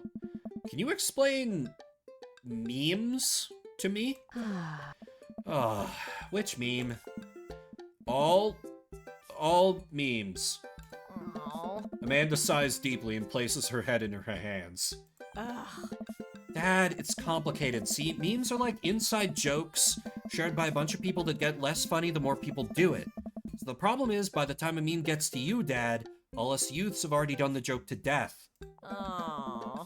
What's worse is that movies and TV and video games will try to jump in on a meme train, but just based on how long it takes to make them, the meme will be long dead by the time it comes out. So it just dates it and isn't funny. Yeah, like when that one MOBA introduced a Doge skin for a character in like the year of our Lord 2021 or something like that. And everyone was like, what are you doing? No. Oh shit, what up? Ugh. Dad, please. Eh? Anyway, changing the subject. Where to now? Want to go to that goth store? Hmm. What? You know, the one that's all black and tries to establish itself as anti-establishment despite being an exact representation of the establishment. I don't know what store you're talking about. You know, the one where you can buy chain wallets, and it's basically an assault on what people fought so hard against in the punk and hardcore movements of the 70s and 80s. Which is still relevant. Hmm. You kids these days with your GPS and your memes and your techno music and your Xbox switches and your my books. Dude, you gotta be more specific. The one you threw up in that one time. Oh, that one! Alright. Amanda runs into the store with me trailing behind her. She makes a beeline for the back. Hey. There it is. You can still see the outline, kinda. I'm so... proud? Speech. Amanda. Speech. Speech. Speech. Speech. Not topic, exactly. Alright, I'll do it if you stop chanting. Huh. Amanda stops immediately. I clear my throat. Thank you all for joining us here today to commemorate an historic moment that would forever shape history. On a day very much like today, some 5 years ago, our very own Amanda Ann Dadson had too much blue raspberry slushy on an outing to the mall. Huh. After begging her father to take her to Dead, Goth, and Beyond to buy rainbow suspenders, she proceeded to throw up all over a display of My Chemical Romance merchandise. Her loving father then had to pay for said merchandise, which to this day remains among our possessions. Thank you. Yeah, it really is, and it's like not good anime. It's like the very baseline anime, like, you know, Attack on Titan, Dragon Ball Z, Naruto. Ah. Last time I was in one, I was like, yeesh. Amanda's moved. She begins clapping, slow at first, then faster and more vigorously. Several other patrons turn their heads. One of them also starts clapping. I bow my head. Hey. Oh hey, chain wallets! While Amanda busies herself looking at band t-shirts, I try to find something of interest to myself. Not much for a dad to look at a Dead, Goth, and Beyond. We gotta check the clearance bin for the savings. The savings! There's a big cardboard box of marked down items. Pretty sure $4 for purple eyeliner is a good deal. I think. Wonder if I would look good in purple eyeliner. Nobody looks good in purple eyeliner. Hell yes, No, stop this. I made a horrible choice. Hell yes, I would. Look, this is very important to me. I overhear a stifled argument over at the cash register. An older gentleman is carrying a garment and showing it to a bored-looking cashier with pink hair. I can see that. Don't know what to tell you, dude. I just work here. What? Listen, when I bought this online, the website said this blouse was Victorian-inspired. However, when I received it, it clearly held the trademark of Edwardian dressage. Dude, is 1,000% into blood play? Yeah, he is. Do you want a coupon? I can give you a coupon. You leave if I give you a coupon. Is there a manager present? People have to know what they're buying. I am the manager. I see. Well, it would seem that I've outstayed my welcome. Good day, shopkeep. Your superiors will receive a strongly worded letter by post. Whatever, dude. Did he not look at the pictures? Apparently not. The man whirls around and storms out, his literal coattails trailing behind him. I can't tell if they are Victorian-inspired or Edwardian in nature. Also cape, yes. Cape is strong. Cape is a strong statement. I like cape. Amanda trots up to me with a t-shirt in her hand. Oh boy, here it comes. Hey, Dadtron 5000. Yes, I'll buy it for you. Wow, that was easy. Thanks. At least it's only one this time. Amanda plops the shirt onto the counter and grins at the cashier. I love your hair. Huh. The cashier says nothing and rings Amanda up, radiating hatred. I hand her a 20. So what was that guy's deal?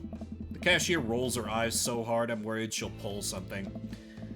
That's Damien. He's in here all the time. He's obsessed with Victorian fashion or whatever. Yeah, exactly. I love the concept, the idea of a cape, but when you see it in real life, it never looks good. Never looks good. It didn't stop me from doing it all the time as a kid. I would when it warmed up and I had a hoodie, I would take the hoodie off and, well, sometimes I would do the girl style of tying the sleeves around my waist. Sometimes I would just tie the sleeves around my neck and have a little hoodie cape. But I still have a soft spot for capes. She hands Amanda her bag and it's clear the conversation is over. We make our way out of the store and head home to get some rest. Amanda and I sit on the couch, trying to find something to watch over bowls of ice cream. Nachos and ice cream. Hell of a meal plan, my man. Hell of a meal plan. Oh, cool. Long Haul Paranormal Ice Road Ghost Truckers is on. Your favorite, right? Just giving the chat tracker a quick punt, because it usually dies around now. And oh, hey, it absolutely died. Yeah, not wrong, unless it's a cosplay thing or something. Oh, hell yes. They have to make it over the Canadian tundra before the ice road melts, but also they're hunting ghosts. Ooh, Canadian ghosts. Also, the trucks are haunted. This is an episode I've already seen, but it's one of the best. Callum and Flint Dogbone, the twin brother truck driving and ghost hunting duo, find themselves in the greatest peril yet. It's a statement piece. That statement just happens to be I'm on the spectrum. Oh. Mean, but probably accurate. I don't think Casper's Canadian. Oh no, the ghost done got control of the truck. I can't steer on them there damn ice roads. Let me use this EVP meter to try and communicate with the spirits. Like we're about to die. I almost got it. If you listen carefully, it sounds like it's saying, "You're going to die." That's because we are about to die, ya. This is art. The episode ends and Amanda excuses herself to go and start arguments on the internet. I know I could have made a choice there and made those truckers super Canadian, but I feel like it somehow seems like a better fit if they're Southerners who are just trucking in Canada for some reason. And the show just never addresses it. I stay up a little longer, curious about the exploits of Callum and Flint Dogbone after their disastrous ice road accident. After it, I crawl into bed and get a good night's sleep. Yeah, I have no idea what a hick Canadian sounds like. I assume there's at least a stereotypical way that they talk, just like American rednecks do, but I'm not familiar. Morning, sleepyhead. 5 more minutes. Hick accent, but they say A. I mean, I guess I could probably just use Trailer Park Boys as an example. That would work, right? You have never, ever let me have 5 more minutes, so get up. Fine. We have cereal for breakfast and spend the morning putting together furniture. Amanda is much better at interpreting the tiny manuals. We're able to put together a few shelves and one desk, but I'm pretty sure it was supposed to be a bookcase. It's 100% Trailer Park Boys. Hell yeah. I have a weirdly hard time getting people into Trailer Park Boys. I'm like, it's like Always Sunny, but they're Canadian and they're rednecks, and somehow that doesn't sell people, even when they love Always Sunny in Philadelphia. I don't get it. So, you excited for the cookout today? If there's food, I'm excited. It's a great show. Highly recommended. A lot of, very dark, humor that's just revolves around the characters being, terrible people. I'm all over those terrible store-bought sugar cookies that everyone brings to parties. You know what? Low-key, same. Low-key, same. Those store-bought sugar cookies that have the, inch of frosting. Every once in a while, once per year, I will destroy a couple of those and love them. But they have, a very long cooldown time. Any other time I see them, I'm like, oh no, not those crimes against the gut. Yeah, those are bad. Which means there are more for me. Don't you want to meet some of the people in the neighborhood? I'll probably end up standing uncomfortably in the corner with a plate of food and hope that nobody talks to me. Ah. Dad, you're a beautiful work in progress. We will get that butterfly to emerge from the cocoon. The social butterfly. Well, we better start getting ready. We definitely don't want to be late. Partner loves those. Used to hate them. I feel like I used to love them, and I, like, cooled off on them significantly. Huh? What? No, we have to be fashionably late. Who shows up to a cookout on time? You know what? We're going early. Just because you said that. I head out the door and Amanda reluctantly follows. We walk across the street to Joseph's house with a store-bought veggie plate. I'm a terrible cook if it doesn't involve a grill. I guess we're not as early as we thought we were. Joseph's backyard is already packed with people and the smell of hot dogs wafts through the air. Small children run through a sprinkler and adults chat in small clusters. I set our veggie plate down on a table next to 2 other veggie plates. Huh. Grill skills are still skills, exactly. Hey, there's Joseph. I wave to get his attention. The moment he sees us, he jogs over, arms open wide.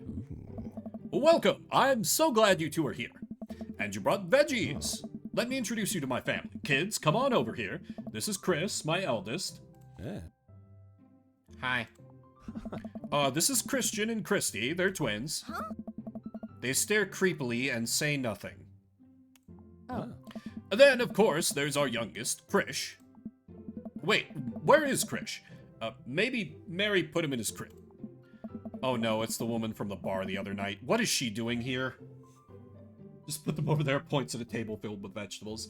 I mean, I feel like when you're invited to a barbecue and your host is like, yeah, I'm gonna take care of, like, the meats and the main courses, your options are, like, some kind of dip, chips, a dessert, veggie plate. That's kind of it. Well, I guess you can also bring, like, beer, depending on the exact kind of barbecue. I'm in the closet but go to glory holes regularly vibes. He super does. He super does. Oh, and how could I forget my lovely wife, Mary? Joseph pecks her on the cheek. She smiles. Ah, Mary, sweetheart, did you put Krish to bed? I'll have to go look for him. What? You'll have to... Joseph takes a moment and regains his composure. Oh. Mary, this is our new neighbor, Vimbert, and his daughter, Amanda. I'd shake your hand, but I have a glass of wine that I need to tend to. I love her. Nice to, meet you, Mary, for the first time. Charmed. Well, I have to go over there now. Mary leaves. Oh god, this is so awkward. I wonder if Joseph knows. I wonder if Mary knows that Joseph knows. I wonder if Joseph knows that Mary knows that I know. It takes all of my energy not to run away from the barbecue and start fresh in a new city. My wife has a wonderful sense of humor, but please, you two enjoy the barbecue. All the guys are really excited to meet you. Amanda and I mill around and try some of the food spread out on the table. I pick at some deviled eggs. Amanda grabs a small paper plate and immediately begins piling it with baked goods. They're like that? Yeah. Yeah. She is a beard and she just sleeps around. Fucked up family that tries hard to cover it up poorly. Yep. And for bonus points, the guy's a youth minister. I really want to try his route sometime, but I really do not like him as a character just from what I've seen. Ugh, I don't want to have to make friends. Oh. Come on, Dad. Who you gonna party with when I go off to school? But I don't want to have to do pleasantries. Dad. Ugh, they're gonna talk about weather. Go, do it. Make a friend. But how could I possibly abandon my only child at a social function? That's bad parenting. This plate of cookies is my new dad. Bye. Amanda shoves me into the center of the yard.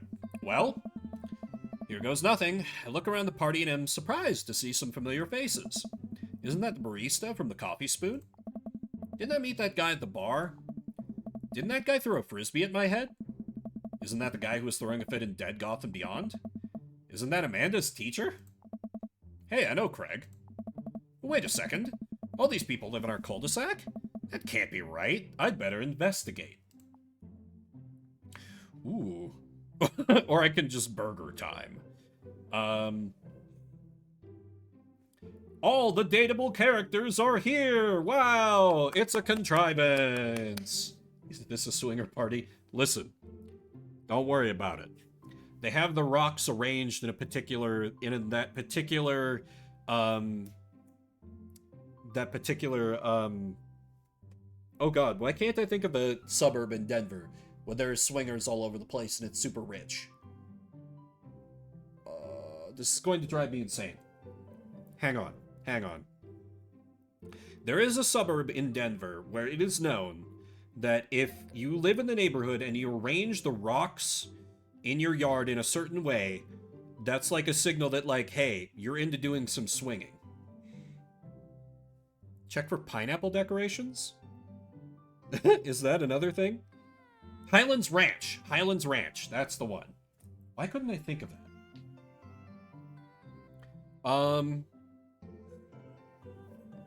Also a swinger thing. I see. I am kind of interested in Damien, but I don't want to give any impression I'm interested in Joseph. Matt, Hugo, and Craig is pretty good, because I think Matt is cool. Robert and Brian, I like them. I don't know. Anyone got any preferences? Between Robert and Brian and then Matt, Hugo, and Craig. I know we don't like Craig. I'm fully on board with the no Craig. The bear at the start? Yeah, okay. I'm good for going for Brian. Yeah, he's a good dude, and we had a Pokemon battle with him, with our daughters, and he was cool with losing. Bear it is. I glance across the yard and notice Robert and Brian chatting over drinks. Man, I don't think I want to deal with being one-upped by Brian or whatever happened with Robert last night. Oh no, they caught me staring. Oh no, Brian's waving me over. Shoot. I flash a smile and walk over to them. Hey, guys. Hey. Vimbert, how the heck are you? Settling into the neighborhood all right? Oh, you betcha. Oh, you betcha. Got the living room in order at least. Hey. That's great to hear. I've been doing some living room work as well. Finally got the 50-inch in there. The game looks great in high def. Yeah, that's true. He has the bonus daughter. Yeah. Plus, you know Brian is packing. Absolutely. Oh boy. Ah. Vimbert, have you met Robert yet? Yeah, we've met. Robert regards me over his whiskey. Good seeing you again. Oh. We were just talking about my most recent camping trip. Spent the night out in the woods with Daisy and Maxwell. She's definitely an outdoorsy one. Even caught her first fish. Huh. It's good to see you taking your daughter out like that. I bet she loved it. Hey. And it's great that she loves the outdoors. Mine loves being inside. Brian raises his eyebrows at me. Being inside, making art. She won a local competition for that art. Yep. Secretly wealthy vibes from him. Yeah, maybe. Did I put it on too strongly? Robert stares at me blankly for a second. Anyway, Huh? I haven't gone camping in years, not since the last time. Same here. Well, things change once you have Wait. What happened the last time? Hey. Robert takes a long sip of whiskey. Well, old Johnny Boy and me were out in the back country. Johnny Boy's a strong kid, met him in my army days. Comes from Kansas. They build him tougher out there. Anyway, things go south pretty quick. Johnny Boy breaks his ankle when the rope bridge snaps. You can see the bone popping out through the skin. Johnny Boy's screaming now, crying for his mama, losing blood. I'm 2 days out from the next living soul, and here I am with my dear friend bleeding out in front of me. I'm able to dress the wound, but now I got a fireman carry a 6-foot, 180-pound man over some of the toughest terrain I've ever been in. Well. I won't lie to you, there were moments during those 2 days when I thought about leaving old Johnny Boy. But you build a bond with your brothers in arms, and that bond never breaks. I got that boy back to civilization, but I lost some of me out there. Yeah, he got in cynically on the NFT craze and sold it off to like gullible fools, and he just day trades now or something. Is he made of glass? Listen, Johnny Boy was always a delicate soul. He wasn't cut out for the army life. But Robert still loved him like a brother, damn it. I guess that's camping for you. Brian and I stare in disbelief. Robert takes another long sip of whiskey. I'm just kidding. My friend John and I went inner tubing down a river and he lost a flip-flop. Miss that kid. Brian and I laugh nervously. Or am I kidding? Well. Brian and I tense up again. I'm kidding. Oh. Whew. Huh. Amanda and Daisy barrel up to us, laughing. Daisy is holding a paper plate in front of her like a steering wheel. Should we be going for the youth pastor? Listen, I can get to that in due time. If we vibe with this and I vibe with this, I can just go through all the routes and we can see just how bad we can make things with the youth pastor. You hate Robert now? No, he's great. We love a little trolling. Or at least I do. We gotta get off this haunted truck. Oh no, the ghosts locked the doors. Quick, hit the emergency escape button. But trucks don't have emergency escape buttons. Then hit the brake, I guess, and then we'll get out of the truck. Huh. The imaginary truck. Anyway, we're safe from the ghosts, but how will we ever survive this Arctic tundra? Daisy, you might have to eat me. Are you prepared to do that? I'm prepared to do anything to survive. That's cold-blooded. I like that. Although, I'm not sure I have the materials required to properly cook you. You know, that reminds me of the last time I went skiing. Robert! Wait a second, are you guys playing? Long Haul Ice Road Paranormal Ghost Truckers? Yeah. Amanda and I love that show. It's the best, especially that episode where Callum hides Flint's keys and Flint retaliates by breaking an ancient cursed urn and sending the spirit after him. Yeah, it's such quality reality television. I don't watch a whole lot of television, but I do enjoy that show. That and war documentaries. Alright, Daisy, I found us a couple of bugs. They're gonna make a great meal. Lots of protein. Gonna keep us from starving out here in this harsh, icy wasteland. But there's a whole table of food right over there. Daisy, it's a game. We're playing pretend. It's what kids do. Live a little. Amanda gives Daisy a handful of gummy worms from the snack table. They eat them with mock disgust. Let's go find kindling for a fire. Okay. But not an actual fire. Because we're playing pretend? Daisy's like, I like fire though. Alright. Now you're getting it. There is like a fire pit right there. Daisy and Amanda run off. What a cute couple of kids. Okay, yeah, we 100% have to go for Brian now. Locked in. Locked in. Man, I've never seen her get along with anyone so quickly. I guess Amanda just sort of has a way with kids. That's kind of amazing. Daisy doesn't really get along with kids her age. It's nice that he's not trying to one-up me this time. Maybe we can have a regular friendship after all. Really? Dad says I can't burn any more federal buildings. Daisy's like, I've understood that the system is unjust, and I must fight it any way I can. That's why I never say anything to the fucking cops, and I'm going to burn down every federal building I can find. What if going for her dad ruins the friendship, though? No, it's fine. They'll just be, the kids can be together a bunch, and, like, they can just go off and play while Brian and I bone down. It's perfect. She just kind of keeps to herself. Her teachers say she spends every recess in the library. I think the other kids are intimidated by her intelligence. There it is. I wouldn't worry about it too much. Amanda was shy at Daisy's age, too. She used to have a habit of crawling under tables and crying every time we took her to a restaurant. They'll be sister friends, probably. Sure. What could go wrong? Yeah. She bit people, too.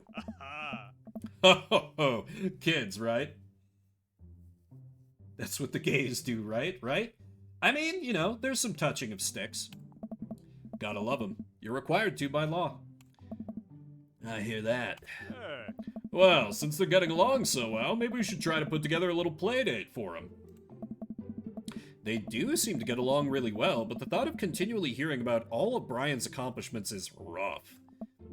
Yeah, that'd be nice. Well, I don't want to take up too much of your time. Go meet some of the other fellas. Oh. Oh, okay. We can talk to everyone, basically. Play date. Yeah, yeah. We can talk to Matt and Hugo and tolerate Craig, I think. Matt and Hugo seem to be embroiled in an intense discussion. Craig looks on, smiling politely. I walk over to say hello. Well, I don't really think it's fair to try and compare two art movements like that. Periods in art only exist because they're a unique byproduct of the social and political climate of a time and place, and to try to take something like, say, the Rococo period and compare it to postmodernism in America, you're completely disregarding the context in which a work of art is created. Next. Listen. Oh, Hugo is fine. I like Hugo. Matt and Hugo seem to be so busy talking, but they don't notice me. Craig leans in. But yeah, if you guys don't like him, that's fine. Dude, I have no idea what's happening. I do, Craig. And that kind of comparison just eliminates the reason art movements are so important in the first place. You're not wrong, but I think there's no harm comparing one work of art to another. You could definitely say one painting is better than another if you're evaluating technical skill from a purely formula standpoint. If I showed you a Matisse and then something by the Dutch masters, which one would you say shows more technical prowess? Oh. I am so lost right now. I shoot a worried glance over to Craig, who returns it. Well, sure, you could say that the Dutch masters were technically more skilled, but I would argue that while the Dutch masters were better painters, Matisse had better paintings overall. Haha, I have no idea what you guys are talking about. Let's try and contribute a little bit. That's pretty subjective. Craig's baby to chime in. How do you mean? Well, that painting of the guy with the apple in front of his face is pretty nice. Matisse rocks. That's a Magritte. Right, art. Sorry. You're fine, dude. We were just discussing the importance of context when talking about artwork. Listen, all I asked was if you liked Van Gogh or Picasso better. Hugo throws up his hands in frustration. But they represent two completely different art movements. How could I possibly choose between the thick, creamy impasto of post-impressionism and the abstractionist beauty of cubism? Thick, creamy, huh? Couldn't resist. Man, that's all way above my head. Me too. Oh. Haha, it's all good, man. Cool thing about art is that we all perceive it differently. A single piece could have a totally different effect on each person that looks at it, and that's awesome. Time to Van Gogh. Just 1 minute about that. Hugo, please. Sorry, I get really fired up about art stuff. Vimbert, how are you liking the neighborhood? It's pretty nice. Everybody's been super friendly. Hey. Seems like your daughter is fitting in just fine. Matt points across the yard to where Amanda, Daisy, and another young girl are playing. They're all sitting cross-legged in the grass, picking weeds and weaving them into little flower crowns. It's pretty adorable. The girl I don't recognize jogs over to us. I came into thick and creamy. Perfect. Just the right point, Blair. Morning. Way too much student loan debt. We don't need that stress in our life. Man, Hugo is just fine, but it's fine. We're locked into Brian anyway. We're going for Brian. Oh. What is it, sweetheart? It's flower crown. Thought you'd look cute in it. Oh. Well, there's only one way to find out. Matt takes the flower crown and places it on top of his head. Please give him a unique character graphic with the flower crown actually on his head. Hey. Yes! Am I cool now? The girl stares at him, thinking it over. No, but you're slightly less uncool than you were before you put it on. Hey. Big Bear Daddy equals good. Everyone else is cringe in some way. Hey, Bimbert, this is my daughter. Hello. I'm Carmencita. Amanda comes over with Daisy in tow. Dad, look, I'm making friends. Are you making friends? You better be making friends. Yeah, actually. Amanda, you remember the cool barista from the coffee shop, and my old college friend, and, your teacher. What? Oh, Hi, Mr. Vega. I didn't realize we were neighbors. Oh. Yep. You still gonna get me that overdue term paper? Oh. Hahaha, great seeing ya. Amanda finger guns her way out of the conversation like a champ. She learned the finger guns move from me. I'm very proud. Oh. She's definitely a charmer. Speaking of which, where did my son go? Whoa. Hugo looks around the party. He must finally spot him because his eyes go wide. What? Ernest! Ernest Hemingway Vega, are you smoking? Ah. Ernest is holding a lit cigarette. Ernest Hemingway Vega. Wait, he reads as having ADHD? How do you figure, Silvar? Nope. I see Ernest across the way. He casually takes a long drag of his cigarette and then flicks it into a gutter. Unbelievable. Excuse me. Hugo marches over to Ernest, and I turn my attention to Matt and Craig. Kids, right? Hey. Man, I do not envy Hugo. The last barbecue we had, Ernest tried to shove a sparkler down Joseph's pants. Nearly burned down half the yard. And the barbecue we had before that, he actually burned down half the yard. And then it spread onto my lawn and burned down half my yard too. Hugo walks back over to us, practically dragging Ernest behind him. Hey everybody, sorry about that. Vimber, this is my son, Ernest. Hello. I'm the scholar, so my children are named after old authors. He's just a big old dork. I find it endearing, personally. Ernest looks away, sulking, his hands shoved deep in his pockets. Hugo nudges him impatiently. Hey, nice to meet you, Ernest. What grade are you in? Does it matter? Oh. Ernest? Okay, I'm in 8th grade. God, are you happy now? Sure you were just dying to know. Yeah, good for you. Like recognizes like, With a name like that, no wonder he acts out. Yeah, I'm sure he got bullied a lot as a kid. Well, he's still a kid, when he was a younger kid. But yeah, EHV is not bad as a wrestler name. Can I go now? I'm tired of talking to old dudes who blame my generation for the failing economy. Ouch. Ernest? Oh yeah, because I'm totally embarrassing you. Ernest puts earbuds in and storms off to stand in the corner. Well, that was certainly something. He seems nice. No, he was totally trying to one-up us during the daughter Pokemon battle. Hugo puts his head in his hands and sighs. I'm so sorry, he's having a really rough time. As much as I want to be the cool dad, I also have to be the authoritarian dad, and he clearly resents me for it. I mean, I think as a dad and a teacher, that it's about as authoritarian as you can get.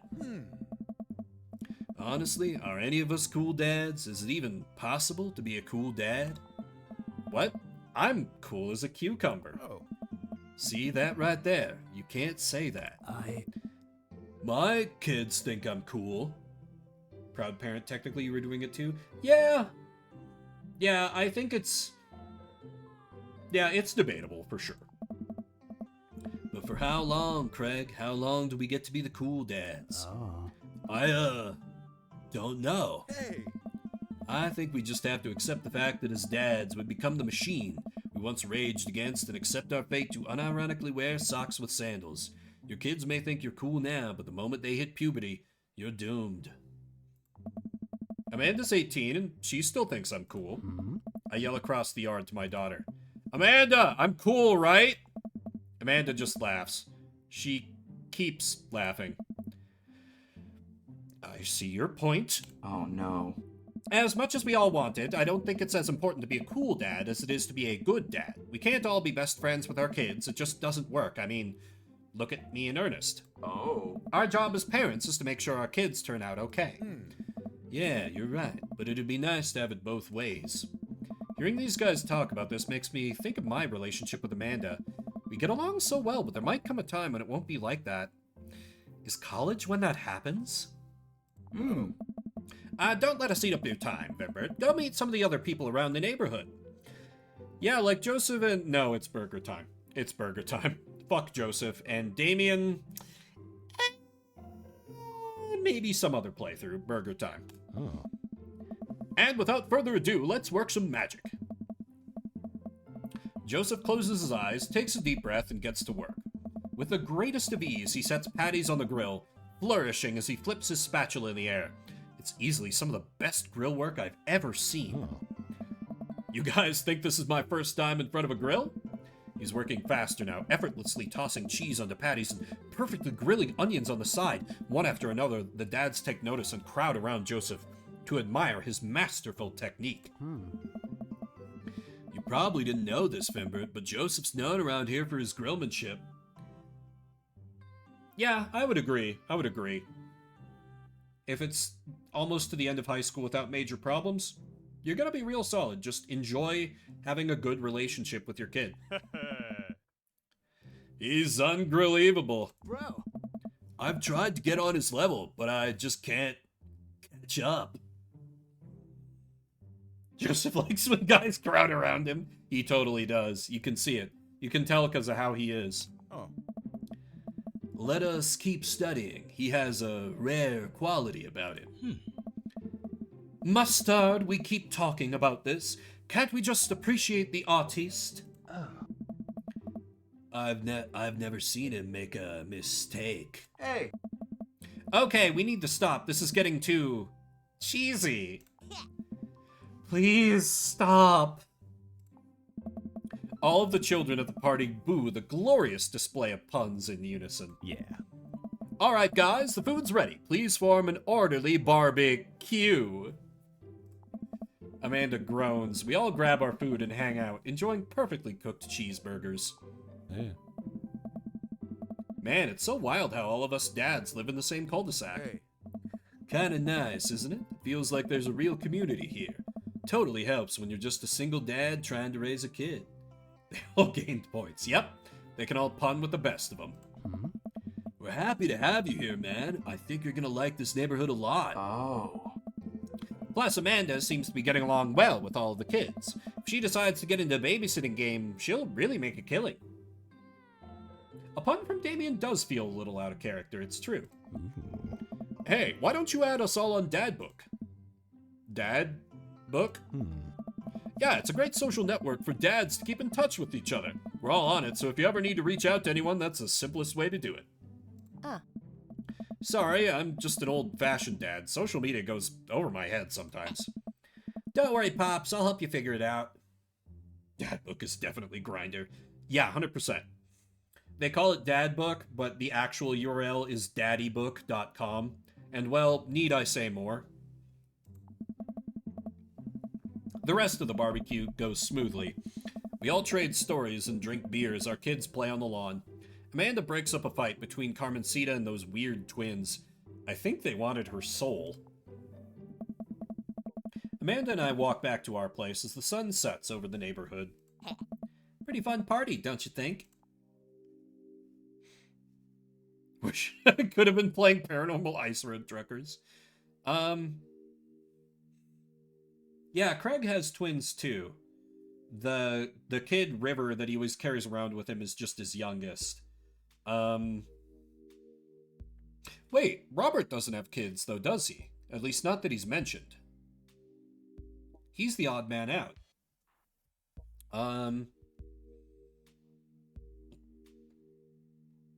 All these responses are weird. I don't know what to pick.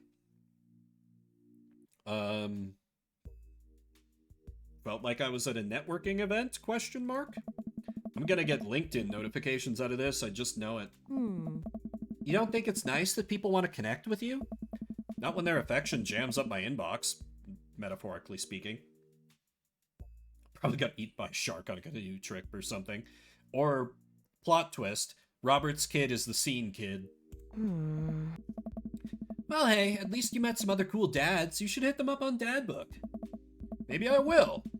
If I ever figure out how social media works. I have a good feeling about this place. Me too, Dad. Amanda and I arrive home with the remnants of our veggie plate. Seems like nobody was really into the cauliflower. Nobody's ever into the cauliflower. It's the white bread of vegetables.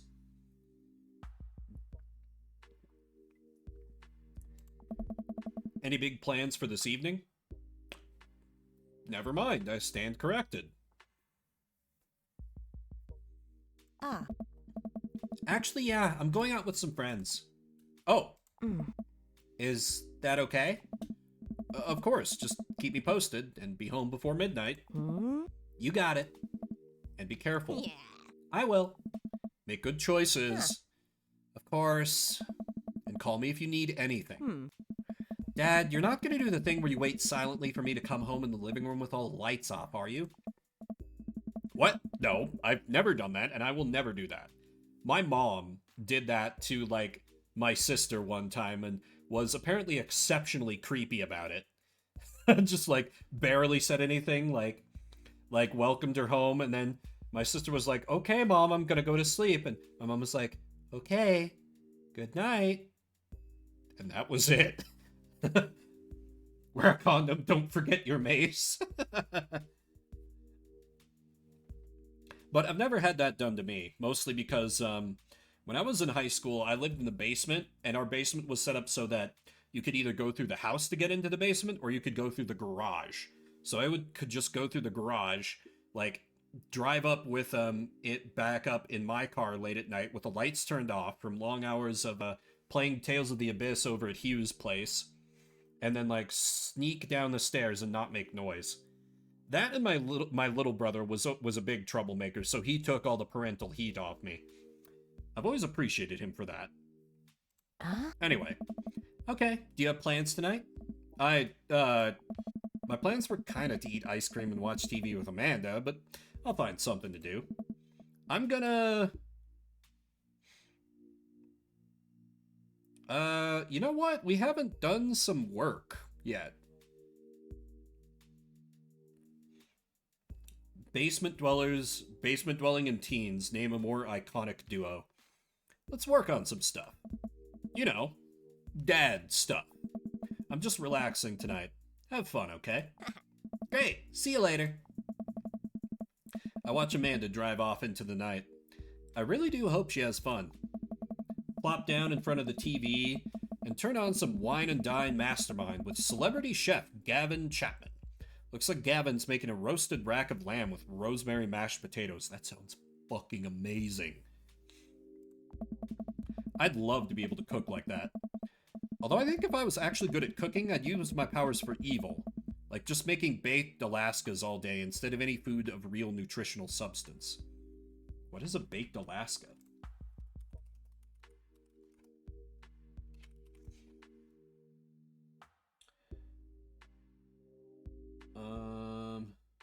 Oh, it's like a cake?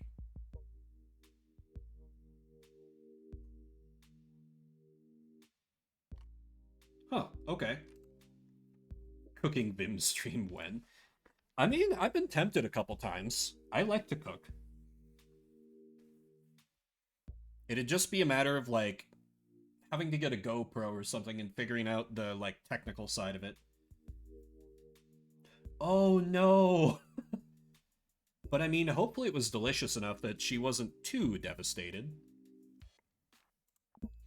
Man, Gavin Chapman just caught that thing on fire, but he meant to do it. What a professional. I lose track of time as I blaze through several episodes of Wine and Dine Mastermind, and also one episode of some cooking show called Meat Hell. I'm not even sure what that one was about. It was just a lot of yelling. Sub-goal for cooking stream. Yeah, it's not a bad idea. Let me jot that one down. Cooking stream? Question mark? I glance at my watch. Man, it's almost midnight. I should check in with Amanda. I send a text. Hey, kiddo, you good? I wander into the kitchen as I wait for a reply. Amanda's phone is almost always in her hand, so I'm sure she'll respond soon. Unless she's driving home now, in which case I hope she doesn't respond soon, because I definitely taught her better than to text and drive. I reach into the freezer and grab an ice cream sandwich. It's a little late for this, but I think I earned it after a long day of socializing. I check my watch again, and then my phone. Nothing yet. Okay, see, now I'm worried. Do I call her? Do I call the cops? This does get dark, but only if you specifically, like, basically you have to go out of your way to make it dark. if I recall correctly. No, it's too soon for that. I'll just send her a gentle reminder text. What's up? Half an hour passes.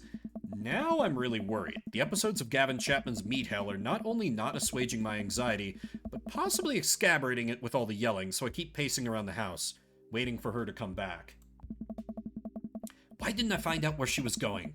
Who is she even with? Why don't I know any of her friends' phone numbers? Why don't I even know any of her friends' full names? Who is Emma P? I decide to send her another text. Amanda, please text me and let me know you're okay. I can't help but think of all the awful things that could have happened to her.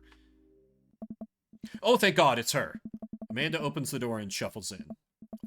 Finally, she's back home. I'm glad she's okay. Sup? Sweetie, thank God you're safe. Yep. But now that I know she's okay, I'm really mad. Why didn't you answer my texts? Amanda pulls her phone out of her pocket. Oh, whoops, guess I didn't see those. She starts to walk to her room. Amanda Ann. Whoa, we're pulling out the middle name now.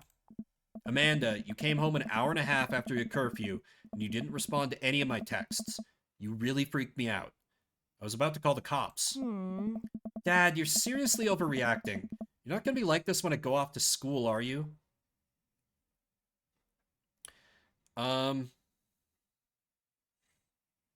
Definitely not that I don't like your attitude. That's too harsh a tone to take. Because when it comes down to it, she was still fine. I think the I was scared is a little too real, and she's gonna be like, oh my God, you're overreacting. Let me, as usual, pick the dirty coward centrist option and be like, I have a right to be concerned. You're my only daughter. Well, I can't give you a play-by-play of everything I do all the time. I'm 18. You shouldn't even be giving me a curfew in the first place. I sit down on the couch and put my head in my hands. I feel very tired all of a sudden. You really scared me. Just, please don't do that again. Alright. I'm gonna go to bed now. Bitch, who's paying your tuition, right? Amanda closes the door to her room and I head to mine. Jeez. As I'm falling asleep, one thing she said keeps echoing in my mind. You're not gonna be like this when I go off to school, are you? I definitely didn't sleep well last night. I brewed some strong coffee and mixed some scrambled eggs for Amanda as a peace offering. She eventually wanders into the kitchen. Hey, I thought about what you said last night. She got rejected for college. Nah, I'm sure she has a safety school. I should have texted you. I said I was gonna do it, and I didn't. I honestly just didn't even think about it. I'm really sorry, Pops. I won't do it again. Well... good? Jesus. No, let's just, like... we went at her a little hard, too, so be like... I'm sorry for freaking out on you. You're an adult now. I shouldn't have gotten so worked up. Team Dadson? Team Dadson. Amanda gives me a hug. Want some eggs? You know it. Sprinkle some cheese on them. Already did. Bless you. Amanda scarfs down the eggs in the time it takes me to wash the pan. Yep, my last name is Dadson. I entered in my first name as Vimbert, and then I just kind of stared at the last name field for a while. And it was like, Dadson. I did that. That's not the game. I take full responsibility for this terrible choice. Alright, I'm off to school. Smell you later. Wait, one more thing before you go. What? What's Dad book? Dad. Social media platform. Wait. What? What's a social media platform? Dad, I have to go to school. Come on, Amanda. I'm an old man. I can't put together a dad book profile on my own. Alright, I'll help you sound interesting on the internet. Oh. Amanda spends the next couple minutes setting up my profile on Dad Book, which as it turns out is a place where dads can get together and talk about fatherhood. Oh. Alright, Pops, we gotta fill out your profile. Let's get some likes and dislikes. On a Friday night, you were most likely to...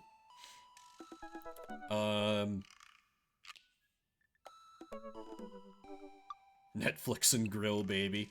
Torment my children with dad puns feels pretty good, and I feel like we gotta angle this towards Brian. We're all in on Brian here. This is a dating app for sure. Absolutely. Torment my children with dad puns. If you had one thing to take with you onto a desert island, what would it be? A boat, obviously. Trusty grill, this feels like a Joseph option. Lost shaker of salt, no idea. Survival skills is probably a Craig response. A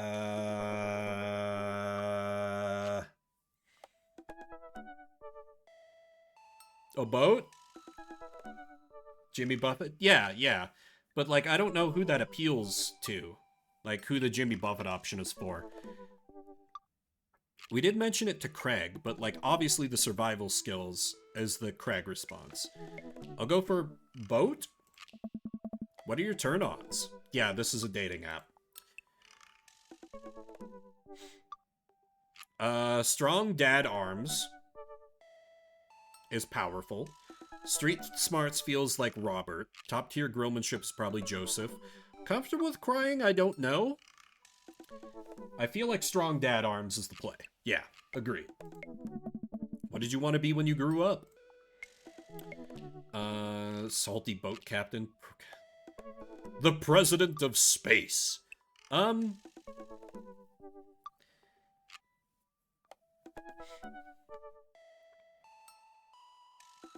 good father. What's your favorite movie genre? Well, that's a Robert. Sean Connery's entire filmography. Old comedies that haven't aged well. Whatever will make me cry? What the fuck?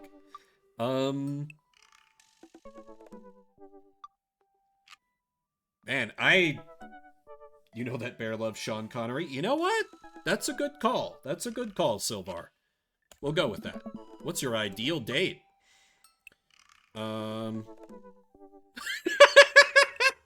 God, it's taking my entire being to not immediately click arson. But I know that's a Robert response. Geocache. He did like camping, true. Healthy dinner at 4 p.m. is probably Craig. Yeah, okay, geocache. What do you never leave home without? His daughter liked arson. Yeah, that was only me joking about it, though. My sick vape. Cool knife that feels like Robert. Cripplingly low self-esteem.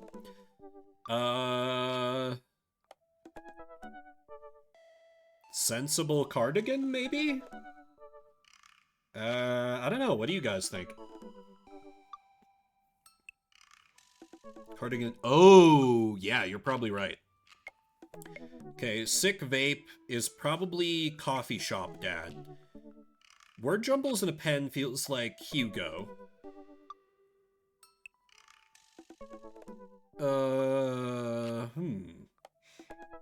Bottom is bare if my ADHD theory tracks. Yeah, okay. I can be a bottom just this once. Yes, I said that deliberately. Phrasing. I spend a lot of time thinking about conspiracy theories. How proud I am of my child. That's the blatantly correct choice. Lawnmower modifications. If I'll ever be able to love myself as much as I love my grill. Oh god, I get, like, immediate anxiety if I can't feel my entire inventory through my pockets. Like, I can't immediately detect that I have my keys, phone, and wallet in my pockets at all times, unless I'm at home. Like, at home, I just kind of leave them around wherever, but if I'm out, I need to know where they are at all times, or immediately I'm like, shit, where did they go? Where did they go? Where did they go?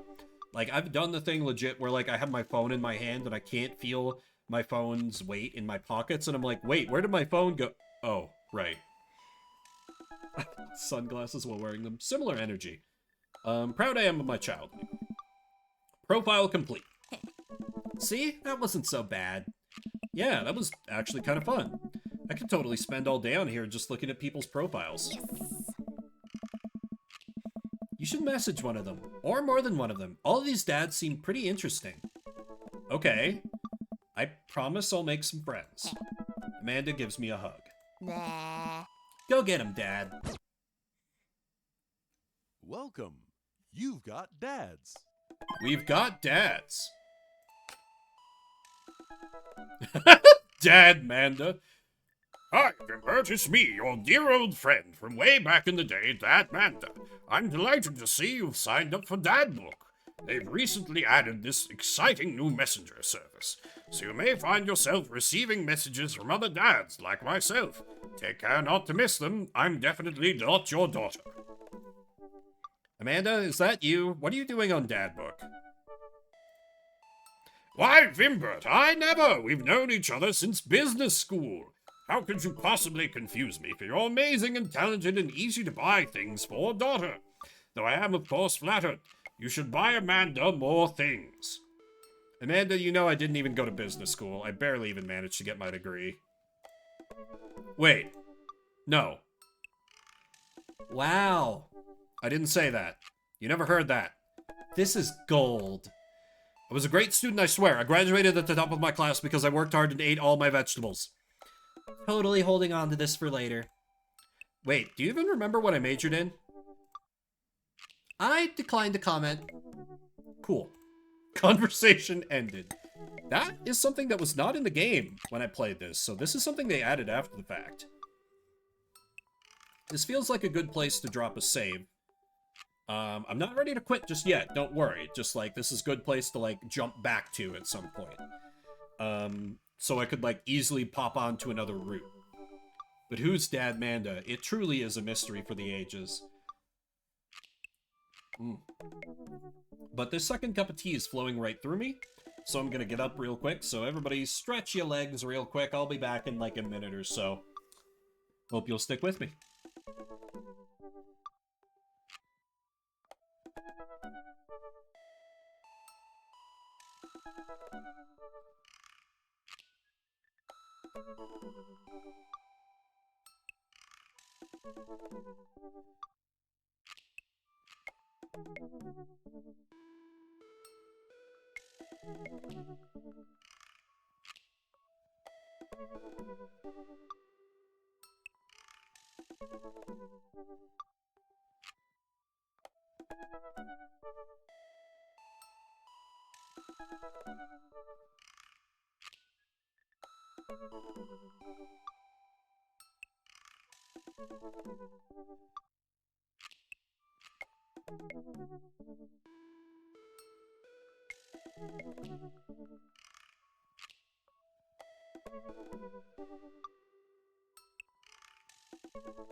You know, now that you mention it, yeah, the artist really likes that one angle. That's a good call. Anyway, of course we're going for Brian. I return, by the way. Ooh, we have heart meters. Brian Harding. Harding. Hey, I'm Brian. I spend most of my days hanging out with my awesome daughter and thinking of new ways to grill things. If you like fishing, then we'll get along. On a Friday night, you're most likely to see just how slowly I can cook a piece of brisket. If you had one thing to take with you onto a desert island, what would it be? My fishing pole. What are your turn-ons? A keen understanding of steak cuts. What did you want to be when you grew up? Fireman. What's your favorite movie genre? Romantic comedies. Really? What's your ideal date? Deck building. What do you never leave home without? My portable fishing pole. Spend a lot of time thinking about how my daughter is smarter than I am. Quick, change your answers. Might have to. I don't know if we'll have enough points with him. Yeah, I'm surprised. Romantic comedies for him. That's a surprise. Man, I don't know how I feel about hanging out with Brian more, but it seems like Daisy and Amanda got along really well. Maybe I should just bite the bullet and hang out with Brian more for the sake of the kids. I crack my knuckles and start typing. Hey Brian, great grabbing burgers with you at the cookout yesterday. We should get the kids together and hang out soon. I wait a couple of minutes until a ding comes from my computer and a message pops up on screen. It's Brian. My turn-ons are large men with red beards who fish and are named Brian. There's such a thing as being too desperate. Let's see what he has to say. Hey, man, always love a good burg with a buddy. We should definitely hang out. What do you think about mini-golf? We could bring the girls out and have ourselves a little friendly competition. Rock on. Brian. He signed his name. That's cute. Friendly competition? This is perfect. I know Amanda and I will crush Brian in mini-golf. I've been taking her to mini-golf courses since she was a little kid, and I'm proud to say that she's almost better at it than I am. It's a common type. Many such cases. Almost. I type back. It sounds great, man. Name the time and place, and we'll be there. Hey, Amanda. 1 second. Ah. Amanda walks in through the doorway.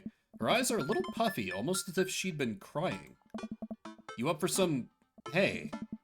Are you alright? Oh, Fine. yeah, I'm alright. Ah. I just got sad because I started thinking about how I'll never have telekinesis.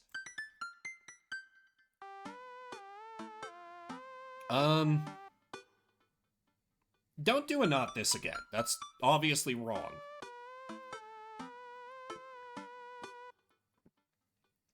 100%, Silvar, 100%. We will give him something to cry about. I think I'll hit her with a, you know you can talk to me, right? If there's something going on, or even if you're just feeling sad, I'm here for you. I'll always be here for you. Thanks, Popsicle, but I'm serious. Huh. All I want is to lie in bed and be able to make barbecue chips levitate from the kitchen directly into my mouth. Well, I can't give you telekinesis, but I do have a solution you might be pleased with. I run into the kitchen and grab a bag of chips. I retrieve a single chip and toss it in Amanda's direction. Success! She catches it with her mouth. Not quite telekinesis, but still fun. Hey, would you be up for some mini-golf with Brian and Daisy? I'm a little out of practice, and I know my backswing leaves something to be desired, but I think I could keep it in the negatives. Perfect. Come on, kiddo, let's do this. Amanda must be protected, absolutely. You ready for this? Matey, I'm as ready as I'll ever be. Why are you talking like that? Huh? Because this mini-golf course is pirate-themed? I just now realized that we are indeed standing on top of a giant pirate ship in the middle of a putt-putt course. Oh. Alright. Come on, Pirate Dad, won't you talk like a pirate with me? Arr, ahoy! Scurvy? I don't see pirates, only angles. Nah, let's get into it. Avast ye! I'll make Brian and Daisy walk the plank with my superior golfing abilities. I mean, doubloon? Come on, Dad, you told me that this was just gonna be some friendly competition. Friendly competition is dad code for actual competition. I need to prepare my body, mind, and soul to defeat Brian on the field of glorious battle. Huh? It's just mini-golf. Just mini-golf? It's so much more than that. I kneel down and place a hand on Amanda's shoulder. I just want you to know that there's no pressure, it's not a big deal, don't worry about it too much, but we have to beat Brian at mini-golf. Should I make a save? I should maybe make a save.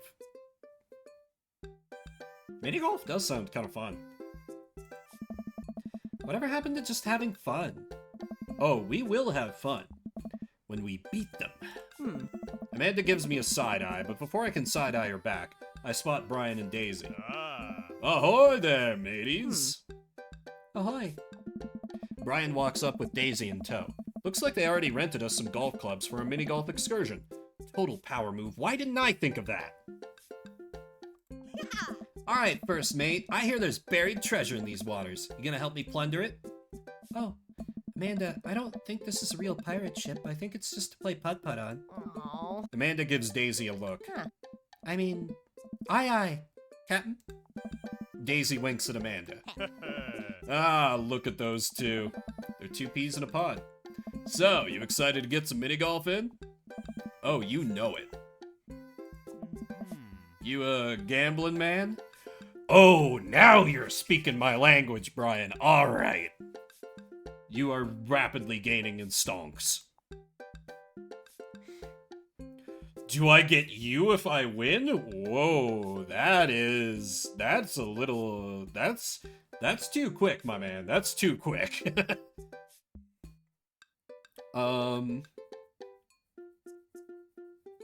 Let's go a little coy, like, it depends what's on the table. Yeah, coming on a bit strong, 100%. You like that. What are you willing to part with? How about the loser buys drinks tonight? Alright, but how about we make it a bit more interesting? I'm listening. The loser has to mow the winner's lawn this weekend. Well, my yard's pretty big. Are you prepared to take that on? You know, he drinks fucking craft. I know you meant craft beer, but craft bear is really funny in context. I think you should be a little more concerned with how you're going to maneuver around my hedges. It's highly technical work, not for the faint of heart. I don't think I'll need to worry about that. I'm very good at mini golf, you know. Oh yeah? Hole in one every time. What I just said is not a true thing, but it already came out of my mouth, so I have to stand by it. I'm looking forward to seeing that happen.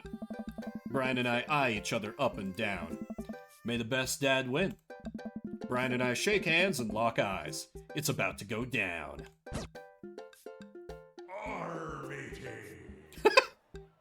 Ready? Golf! Oh no, why is it like this? How do I adjust the power? Oh, it just automatically shoots after a while. Okay. Lack of gay knowledge is me down here. It happens. Alright. Hole full of ball. Maybe like this? Nice! Winner loser basically get 2 dates. True. Alright, just smash it. Shit.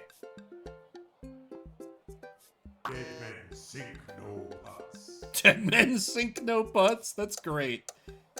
I need to do it like this. Haha. Like this. Oh God, what? Let me try this. Shit, that's wrong. I'm trying to do speed mini golf here, and it's not going well. Like this. Yes. Ow! You've lost your ball. Okay, I still got an S rank. I'll take it. Amanda pulls me aside while Brian and Daisy start walking to the next hole. Huh? Hey, you having a good time? I'm having a great time. I'm having a fantastic time destroying Brian underfoot. I just asked because your eye is twitching. No, it's not. I feel my left eye twitch. Amanda raises her eyebrows. We're out here to have fun, remember? It's just a game. You're right. It is just a game. A game with extremely high stakes. A game where we're currently winning. Dad. Eh? Please, Amanda, please nail this next hole for me. We need to keep this streak going. Huh. If it's really that important to you, sure. Amanda walks over and tees up for a particularly hard windmill hole. Gripping her club, she winds up and launches the ball into the parking lot. She looks me right into the eye and does an exaggerated shrug. Don't destroy too hard, that's a red flag. Maybe, but I don't know. Brian seemed into the competition, so I think I need to at least offer a good challenge. Oops. Yeah. I disagree with her actions, but I appreciate her act of youthful defiance. She walks over and pats me on the back. That was for your own good. Love you, kiddo. Armity. Oh, we got more. We got more. Damn it. Dead men sink no pots. Ooh, this is a tricky one. I need to, like this. Into the brine. Nice. Like this. Yo ho ho in a hole full of bomb. This. Into the brine. Like this. Into the brine. Too many games and everyone else is at 0. You do get other mini games, like Robert has a mini game, Hugo has like a quiz mini game. Into the brine. 2 holes? Like this? Shit. Oh well, it's fine. Dead men sink no pots. Oh, this is a nightmare. Into the brine. Oh my god, I pulled it off. And now. Nope.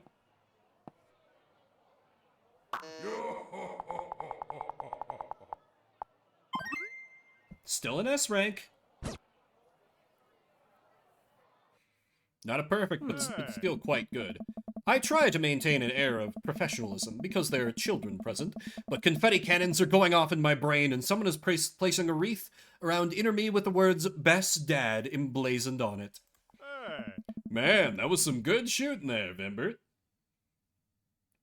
I know, right? It does seem a little... It's oddly forgiving that it gave me an S rank when I didn't get them all.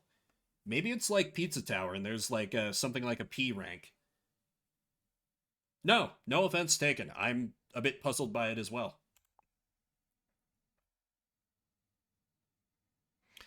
Oh no. All of these options are bad.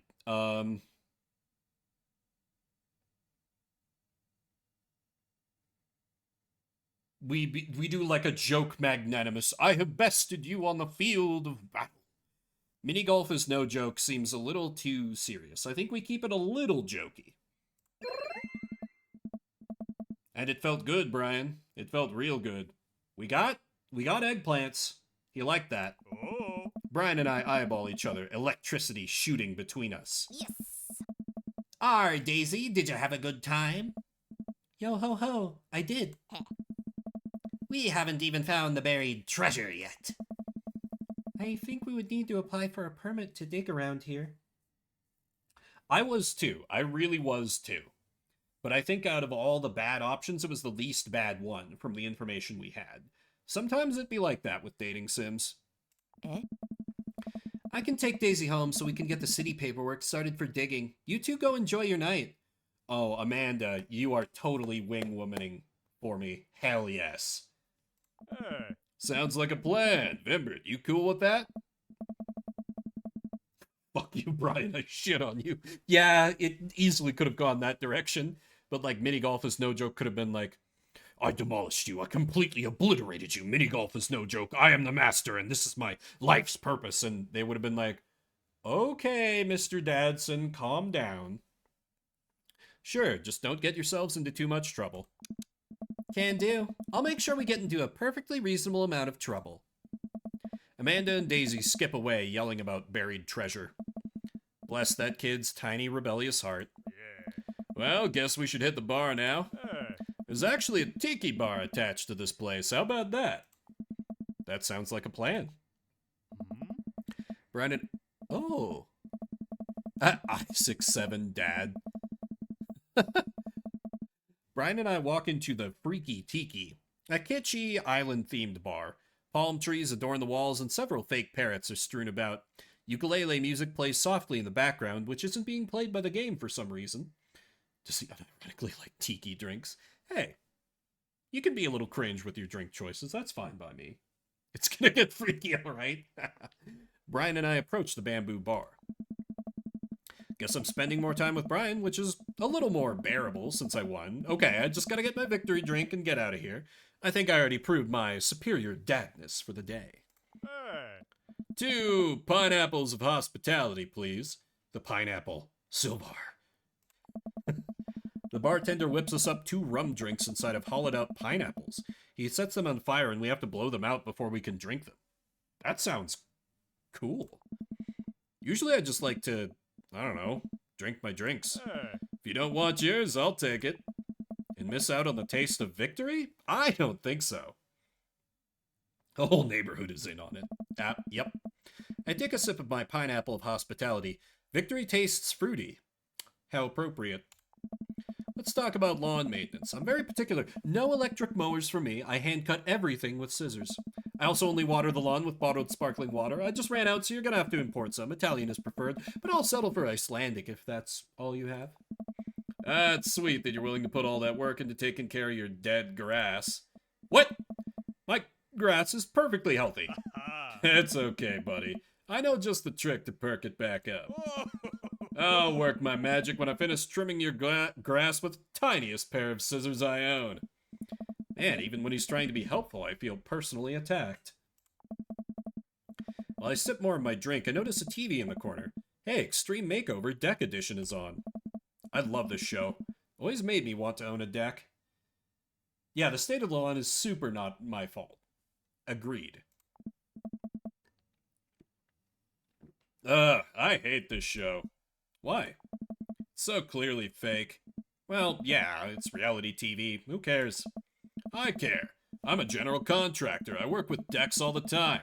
There's no way they're renovating those decks in a matter of 2 days. It's impossible. That's a 3-week job, minimum. So you want them to cover those 3 weeks extensively in every episode?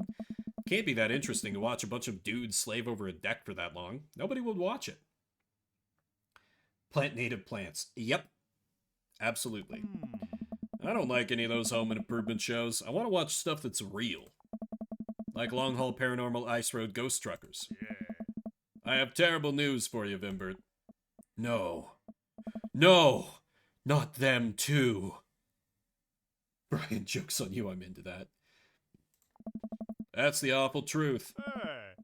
Not the ghosts, though. Those are real. Trucks just don't have emergency escape buttons. I've been lied to for so long. We both chuckle and sip on our pineapples. So wait, you're a general contractor? Sure am. I actually helped plan the cul-de-sac we live in. Wow. Nice work. Yeah, kinda took after the footsteps of my old man.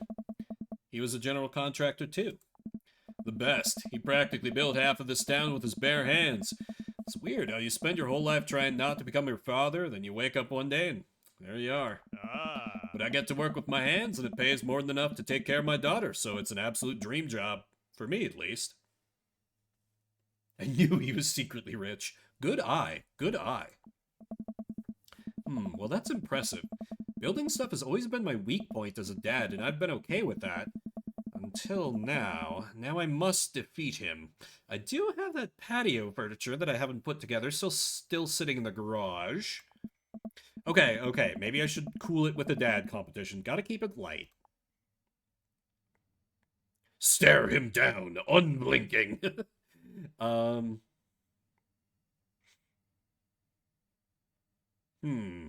Obviously 1 or 2 here.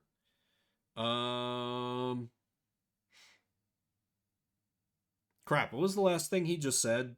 Talking about, like, turning into his dad. Then again, our character's jokes are not good, but Brian likes dad puns. He does like talking about his daughter.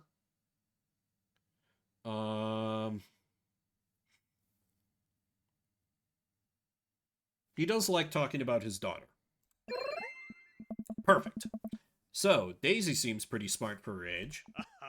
Yeah, she's a genius. She definitely doesn't get it from her old man, though. It's actually a little embarrassing. She beats me at Scrabble constantly.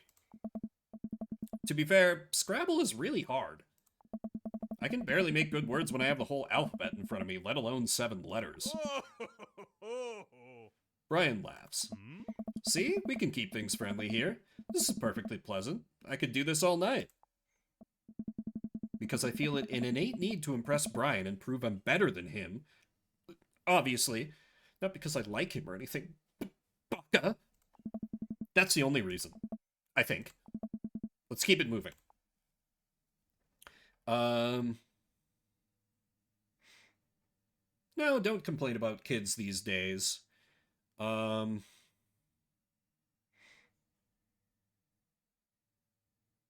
He does have a mighty fine beard. Let's compliment the beard. Your beard is nice. It looks very healthy. Thanks, I grew it myself. Hey, you're not allowed to dad joke another dad? Is this how our daughters feel all the time? I'm upset. Hi, upset. I'm dad. No! I mean, you walked right into that one. That's Dad Joke 101. Listen, buddy, I took Dad Joke 101 years ago. I'm in the 400 level classes and well on my way to a degree in fart humor. Wow, Amanda must be so proud. She is not. I look around the room and take in all the kitschy decor, looking for something else to comment on. There's a gigantic fish hanging above Brian and I. I gesture to it. That fish? Cool fish. It's definitely fake. What? Really? Everything in here is fake. That palm tree over there is just a ficus with plastic coconuts glued to it. I look over. He's right. But I almost caught something like that fish once. Mine was bigger, though. Of course it was. Oh, really? Yep, I went on a trip to Hawaii maybe a decade ago. We were out on the sea for 3 days, catching fish, drinking beer, you know, guy stuff. We had a hot plate on the boat so we could sear the fish right after we caught it. Throw a little bit of salt and lemon on there. Oh man, that's some of the best food I've ever had. That sounds amazing. God, cooking the fish right on the boat. Damn, that sounds so good. That actually sounds amazing. Well, it was the last day. Everyone had gone to bed already, but I was out there watching the stars. Had my line out too, then all of a sudden it just starts running. So I jump on the reel before it gets ripped out of the rod rack and start fighting with the damn thing. I'm out there for maybe an hour, can't call out to my shipmates. It's just man against nature. Finally, I'm starting to tucker the guy out. I get him up to the surface and finally get a sight of it. The biggest marlin I've ever seen. Hemingway-esque. Get it onto the boat single-handedly. And you know what happens next? What happens next? Shucks. The damn thing smacks me in the face with its tail, knocks me out. Wake up the next morning on the deck, the fish gone. Never felt dumber. So it got away. I think there's another version of me that would have spent the rest of my life trying to catch that fish, Captain Ahab style. I'm sure Daisy would be supportive. Ah, man, fishing's the life. Haven't gone enough lately. You go fishing? Actually, I have a confession to make. Wait, what am I doing? Why am I having this inexplicable urge to be vulnerable with him? I can't tell him that I'm terrible at fishing. Relatable. I lean in close.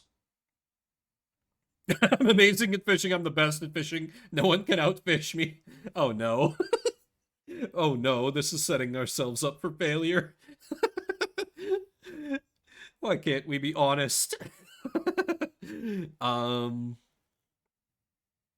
Also, continues to be weird that there's no background music. Like,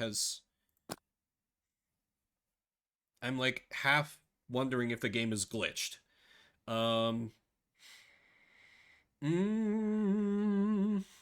Amazing at fishing. I'm the best at fishing. No one can outfish me. Let's stick with I'm amazing. Temper expectations a little. It would be like I'm the best or no one can outfish me. I'm simply the best out there. Okay, since you're such a pro, I'm taking you fishing. Do you want to go fishing? Wait, don't answer that. Yes, you do. We're going fishing. Oh, no. Oh. I don't know. Come on, it'll be a blast. Another perfect little fishing spot. I'll bring some beers, we can just sit back, relax, and reel in some trout. Bring the kids with us. Come on, you know you want to. I sigh. I've been cornered. You have done that to yourself. Yeah, okay. Brian gives me an exuberant high five. Yes, maybe we'll see who can catch the most fish, so I can get you mowing my lawn. You can try to beat me, but they don't call me Vimbert good at catching fish, Dadson, for nothing. I am spinning a web of lies that I fear will one day consume me. Hey. Sounds like it'll be a scrap. Brian and I finish our drinks and head outside. Till next time. Kiss my bass. Jesus.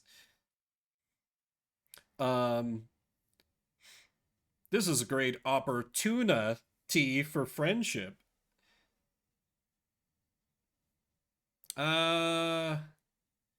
Yeah, gotta make it as obvious and terrible as possible. And also for catching more fish than Brian. You're krilling me with these puns, Vimbert. Mull it over. You'll come around to these fish-related dad jokes in no time. Brian extends his hand and gives me a friendly but firm handshake. I see that competitive fire in his eyes. This is gonna become a whole thing, isn't it? Huh. Once Brian takes over babysitting duties, Amanda walks home with me. She immediately plops down on the couch and flips on the TV. We have music again. Good. So, how was your hang with Brian? He wasn't too spicy about his crushing defeat, was he? Nah, he was pretty gracious about it, like, frustratingly gracious. Yeah, how dare that guy have some decency? Come on, Dad, he seems like a neat dude. I think so? I don't know, the guy loves a good competition. But then again, apparently so do I. What did you and Daisy end up doing? Oh, we hunted for treasure a bit, but Daisy was really adamant about not digging without a permit, so we just watched some documentary about theoretical physics. I put her to bed and then sat around eating Brian's food. Ah. Don't tell him I said that. That's standard babysitting protocol, I believe. I really like hanging out with Daisy. She's super mature for her age. Yeah, Brian says she has a hard time relating to other kids. She kind of reminds me of you at her age. Though she doesn't bite people as much as you did. Can't believe I'm finally the cool older kid. Feels good. You gonna hang out with Brian again? That's the thing. He wants to go fishing with me. Ah. Oh! I told him I was an amazing fisherman. Hmm? You hate fishing. I know. I'm kind of panicking. Huh. I'm sure it'll be fine. All you have to do is wake up at the crack of dawn and sit silently in a boat on a lake for hours on end, with no promise of a tangible reward, your only companion being the fear and doubt you harbor deep within your heart. Fishing's fun, you'll remind yourself, as the world darkens around you and you wonder if it's really you staring back at yourself in the lake's reflection, or simply the abyss. Yeah, laugh it up, Amanda. You're coming with us. It is my constitutional right to outright refuse this order. Daisy's coming too. Well, I bet I could convince Brian to bring his dog. Fine, sold, I'm in. Alright, I'm bushed. Gonna call it a night. Don't stay up too late, okay? You got it, Pops. Date complete.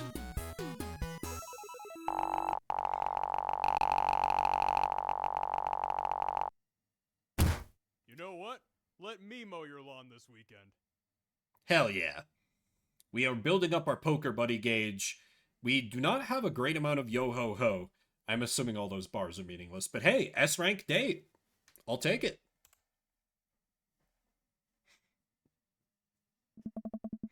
While I'm doing my afternoon word jumbles, I hear the mail truck pull through the cul-de-sac. Wonder if we got any coupons today.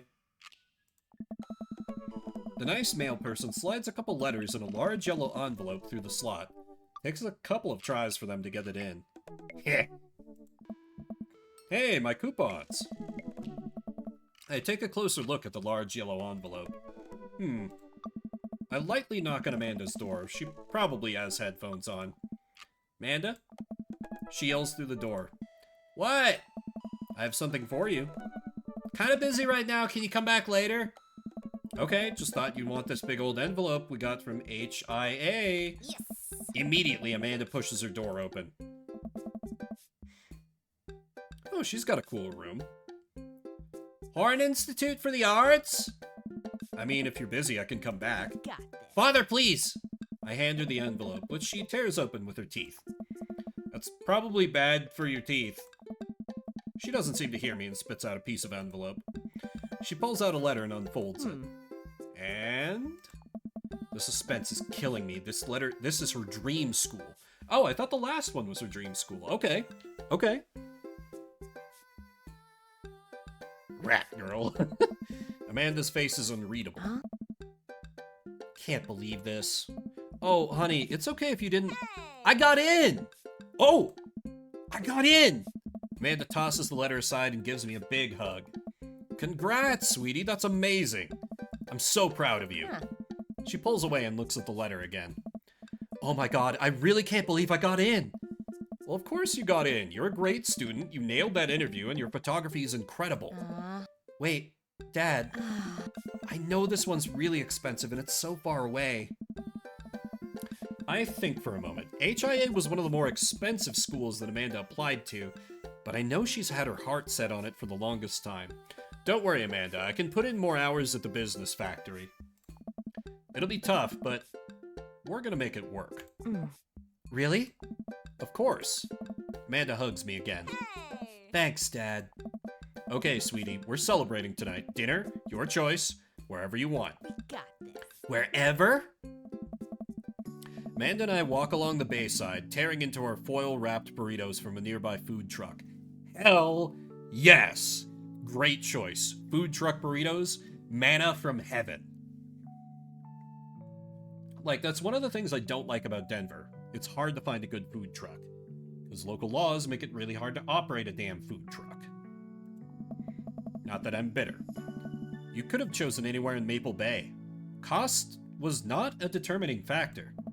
Please, Dad, you know I'm a simple gal. Just give me a Rito with a view. Great, but expensive. True, true. I can't say I'm mad. Amanda and I sit on a patch of grass and watch ships sail lazily through the bay. All right. And the dorms are right near a bunch of cafes, and there are all these galleries nearby, and there's a discount if you bring your student ID, and... Amanda, slow down. You're gonna choke on your burrito. I know, I'm just excited. Did I mention that students get their own studio space once they're seniors? We get all the professional photo editing software for free?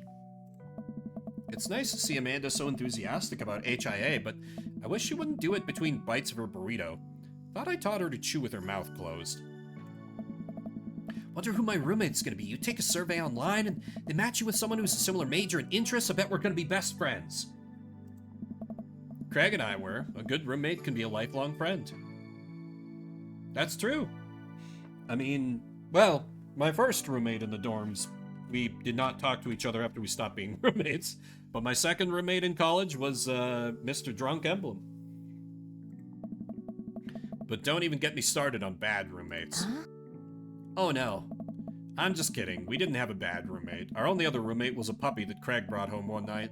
We spent a semester fabricating a story about our new foreign exchange student who had a really bad cough that sounded exactly like a dog's bark. Carl ruled. Oh, they let you have animals in the dorms if you get a note saying you need one.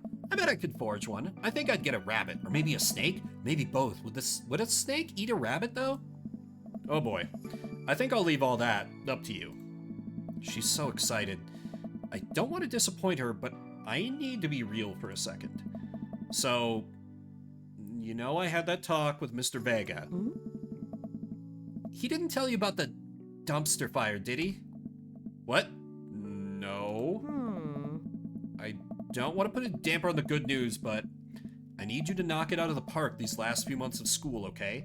If you really want to go to Horns, we need that scholarship money. I know you can do it. Okay. I promise I'll try harder. I pat her on the back. Think you can handle a 14-hour drive to come home for the holidays? There's gonna be some treacherous ice roads to cross. And don't even get me started on the paranormal occurrences. Well, it'll be worth it if I get to see you. My eyes immediately well up with tears. Oh, Dad, don't cry. Sorry, I'm just very, very proud of you. We're all grown up now, and you're such a good person, and I hope you know how important you are to me. Dad, stop. You're gonna make me cry, too. It's too late, honey. It's happening. Dad, I can't get tears in my burrito. It's gonna make it taste sad. I pull Amanda in for a hug and kiss her on the forehead. Love you, kiddo. Love you too, Pops. Welcome. You've got dads. Oh, a message from Craig. Oh, a message from Craig.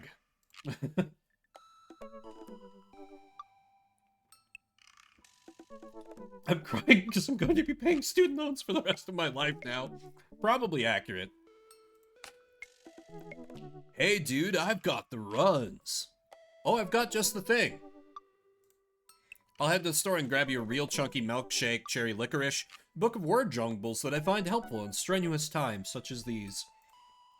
What? Wouldn't that make it worse?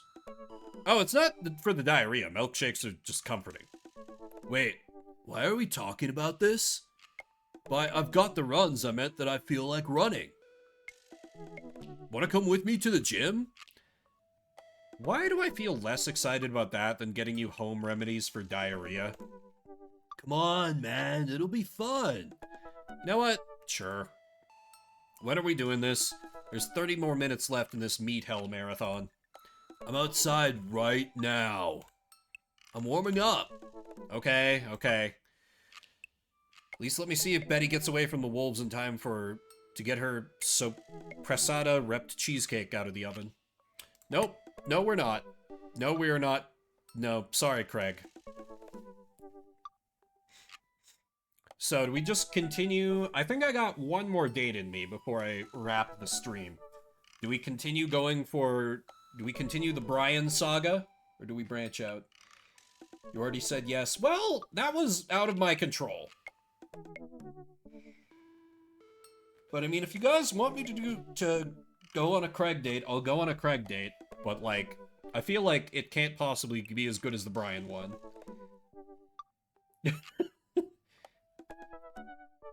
Oh my god, y'all. Alright. Go running. What's setting a good example? What the fuck? The gym just installed these new virtual jogging treadmills. We'll feel like we're running outdoors. You can see other runners on your screen, too. Let's try it out together. Other runners? Will I be able to keep up? Don't worry, we're here to cheer each other on. I'll be right there with you. Nice. Just get a rhythm going, keep your heart rate up, but don't overexert yourself. You'll do great. Run that, Dad. Oh, okay, it's just spam click. MC may die. Maybe.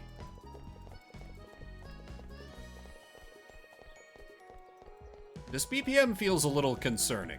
Dude. Oh, we went too far.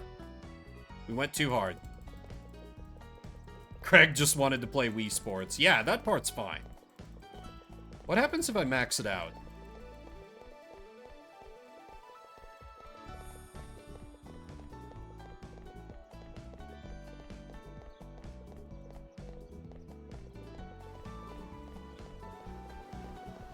This is a thing.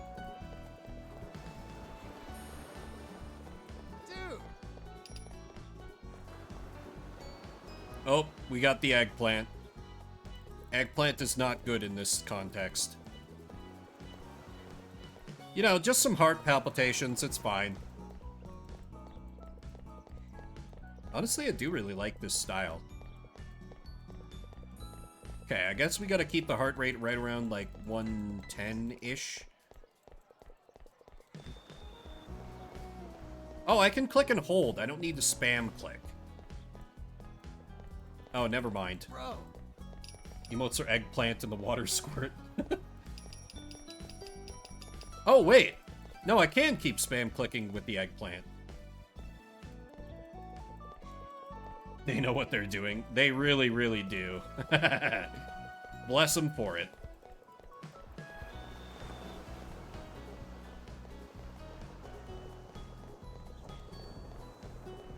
Oh, just spam left clicking. Gameplay. Hey. We sprinting. Oh, yeah. We sprinting and we dying. Really, game? Really? Is that how you're gonna represent a waterfall?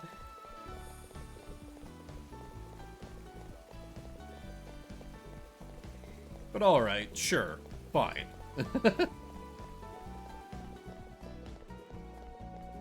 Oh god, my hand is going to be a withered claw. Hey! So majestic. Pick up the sprint! Oh man, will we be able to catch up to Aaron and Dan? Next will be the eggplant farm. Yep. Past the verdant purple fields of eggplant.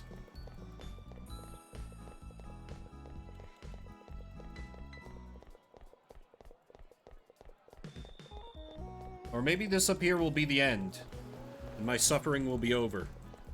A man can dream. Hey! Oh, here we go, here we go. Finish strong. Ow. Oh, there is an S+ rank. S++. Okay, that's why I got an S rank on the golfing when I missed some shots. That makes more sense now. Way to go! Welcome. You've got dads. Oh, okay, that was not like a full-on date, just an opportunity to play the minigame, I guess. Huh. Yep. I got that clicking finger. Oof. Okay.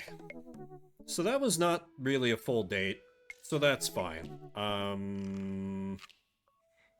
Yeah, now that I have not been forced to say yes to a thing, what we feeling? What we feeling? Back on the Brian train? Try out Damien?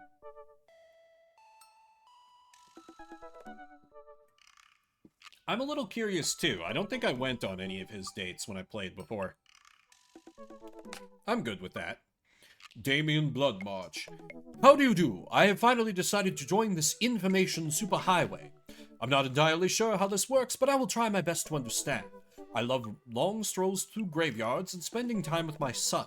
If you would ever like to chat about the latest in Victorian fashion, the inevitability of our own demise, or black cats, please send me a letter. On a Friday night, you are most likely to listen to true crime podcasts while I taxidermy my newest specimens. His son must be emo boy. Yeah, probably. If you had one thing to take with you onto a desert island, what would it be? A coffin.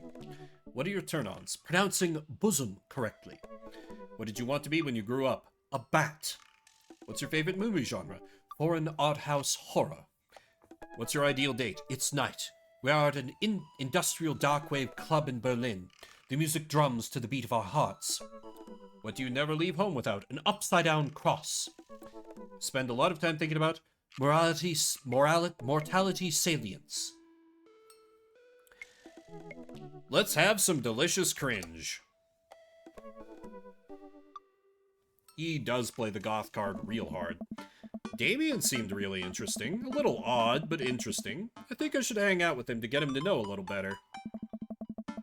I navigate to Damien's dadbook page and type out a message. Hey dude, you seem cool. We should hang out sometime. I sit there for a minute before I see that Damien's typing. But then he keeps typing. And typing. Man, is this guy writing a novel? We're going to die if we go on this date. Nah, it's fine. I leave the computer to make some coffee.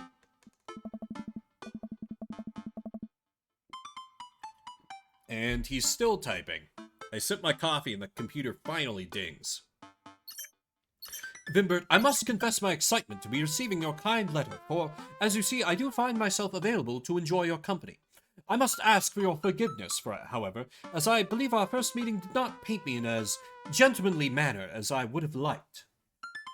A little bloodletting between friends. Oh, whoa, there's more.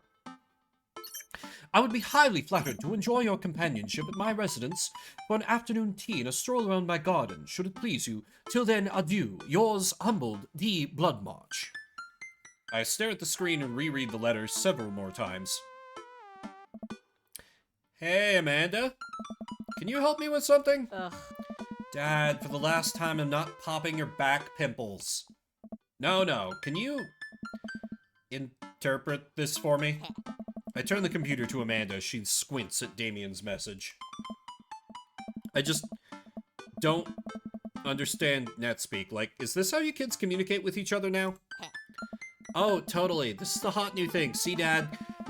Kids got over saying lol and lamau or whatever and decided that what they needed to do was bring it back to the 1800s.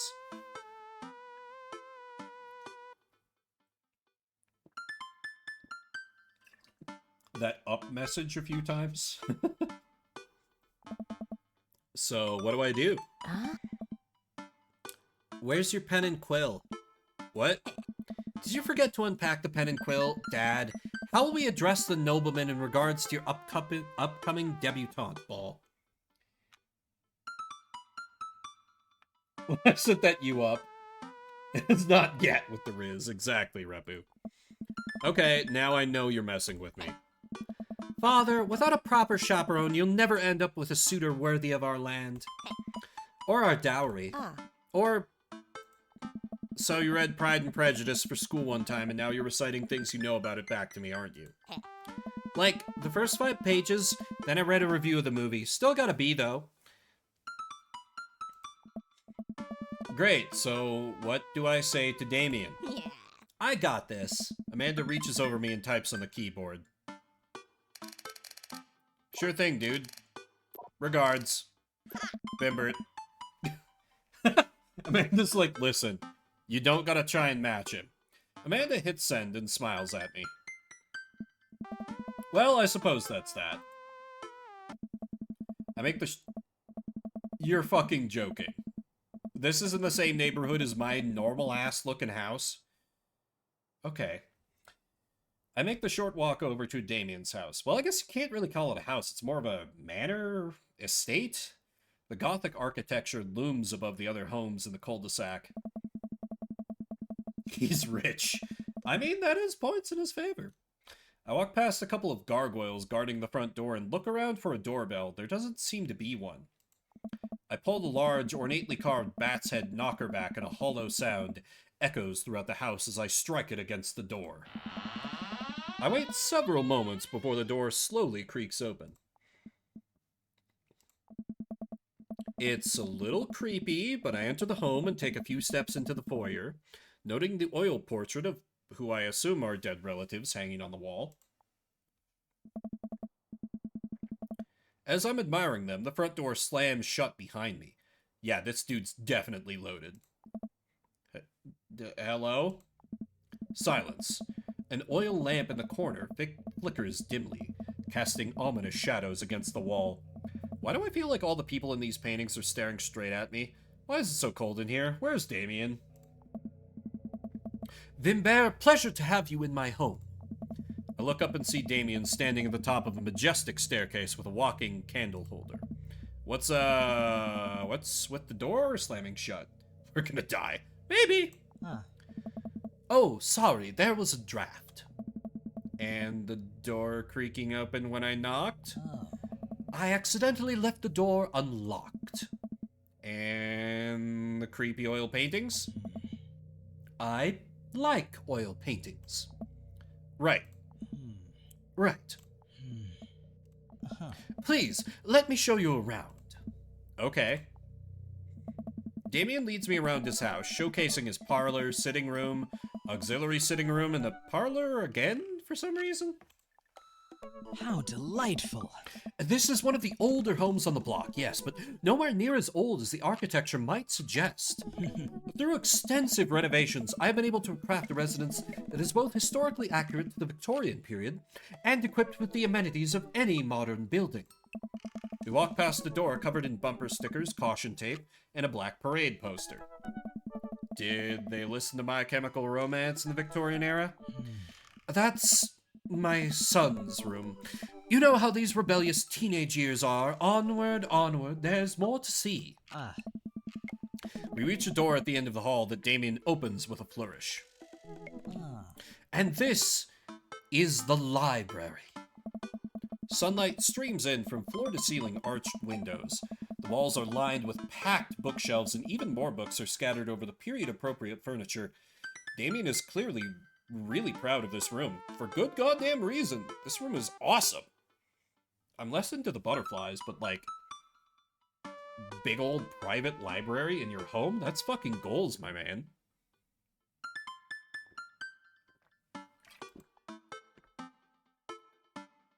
Pick up a book. You know, Vimbert, in the Victorian era, there was some controversy surrounding reading. Many people thought the more tawdry novels would encourage youths into a life of crime and would cause too much of a distraction from work and school. I pull out a book at random and examine the worn cover. Opening it, I turn to a random page and read aloud.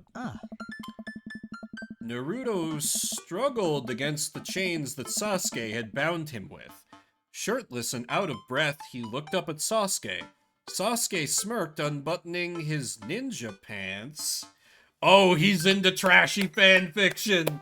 Yes! I like him a lot more now. Oh my. Okay, I think that's enough. Damien snaps the book shut and puts it back onto the shelf. That's a rare book from my private collection. Okay. Damien? This is a surprise to be sure, but not an unwelcome one. Look out the window. I walk to the window and am greeted by a beautiful view of Damien's backyard. It showcases a beautiful view of the rest of the cul-de-sac. Hey, I can see Craig on his lawn. He's doing push-ups with his daughters on his back. Damn. He sees me and waves happily, doing push-ups with one hand now. Damn!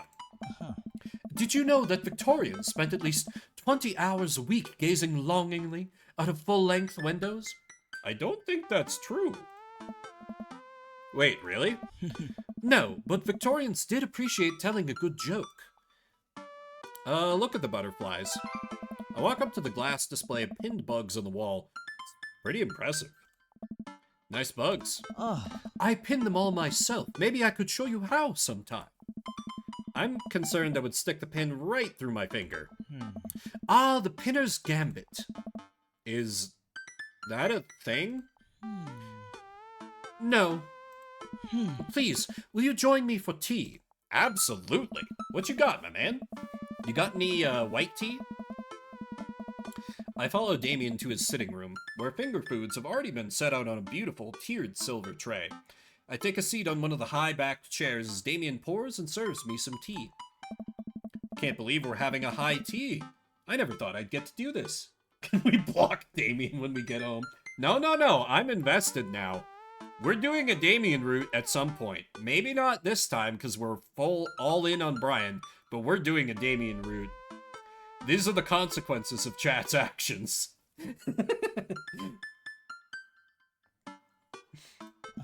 Damien smiles to himself. What? It's a common misconception that high tea refers to the wealth or class of the people enjoying it, when in fact the high refers to both the later time of day that the working class had to enjoy tea, and the height of the tables on which they're served. There's actually a hotel downtown that does a high tea. I'd like to attend sometime. Oh. My dear friend, we're currently enjoying afternoon tea. That's informative. Damien takes a seat next to me and serves me a tiny sandwich. His home is really impressive. It seems like you've really put a lot of work into this place. But thank you. No one's ever complimented my home before. Hell, I can barely get matching salt and pepper shakers in my place, and look at what you've done. I'm kind of jealous. That's very generous of you to say. What got you so interested in goth stuff? Well, when I was a young boy, my father... Did he take you into the city? Sorry? Did you guys see a marching band? I'm afraid I don't understand. You're serious? Of course. But it's, you know, the song. Amanda made me listen to it. Seriously? I have no idea what in-game me is talking about. He's a poser.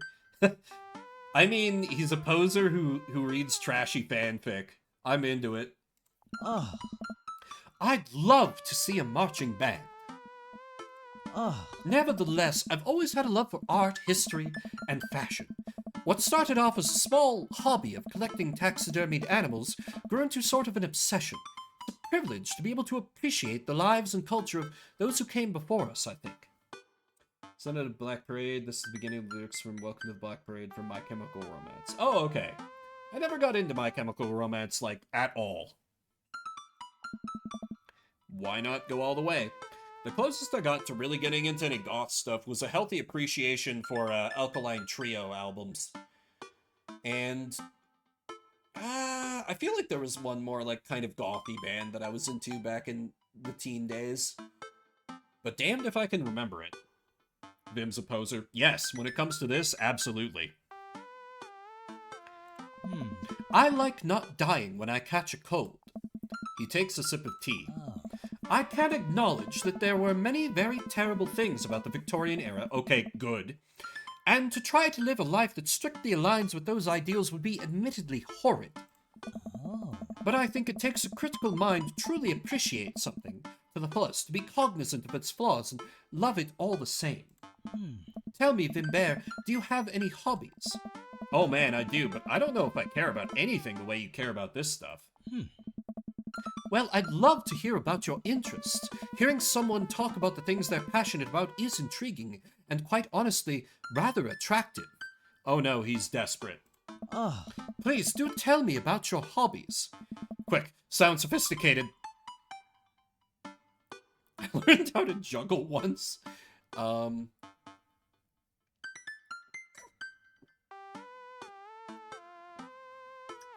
Soap making videos on the internet sound sort of interesting. I actually have, like, a very small, latent interest in that myself. Like, if I'm ever at, like, actually this happened once at a convention, and, like, someone is selling, like, homemade soaps, I'm like, hell yeah, give me those. And I've always, like, had the thought, like, way back in my brain, like, wouldn't it be cool to, like, make my own soap sometime? I don't know, maybe that's a just me thing, but, like, I think it's cool to make your own soap. Soap is, an important advancement in modern society, getting rid of germs and stuff. I would say that the people who make soap are the true heroes here. To watch them work is an honor. I, tried making some with Amanda once, and we both had to go to the doctor for the rashes, which I guess goes to show that we should leave it to the professionals. We finish our tea and finger sandwiches. Come, I have one more thing to show you. Holy shit! Wow! Hell of a garden, even if it's pretty abstracted in the art style. Damien takes me around the back of his home where a variety of flowers flourish in beautifully landscaped rows. A small stone path weaves through it and butterflies flit lazily through the air. Oh. Damn it, TikTok ruined something else. Them damn kids on TikTok, he said, being on TikTok himself. Technically. I don't think I've posted anything on TikTok in like 6 months. My garden. It's beautiful. Thank you. Victorians took flowers and floral arrangements very seriously. You see, it was considered uncouth to discuss personal and romantic relationships in public, so lovers and friends alike would use bouquets to send secret messages to each other. Each flower and plant is symbolic of different meanings. Even more interesting is that one flower could mean different things depending on the other plants it was paired with. One had to be extremely careful, as even the style in which the ribbon was tied around the bouquet affected the message. That sounds exhausting. Damien leans down and plucks a gorgeous, bright orange flower off of a vine. Lilium bulbiferum.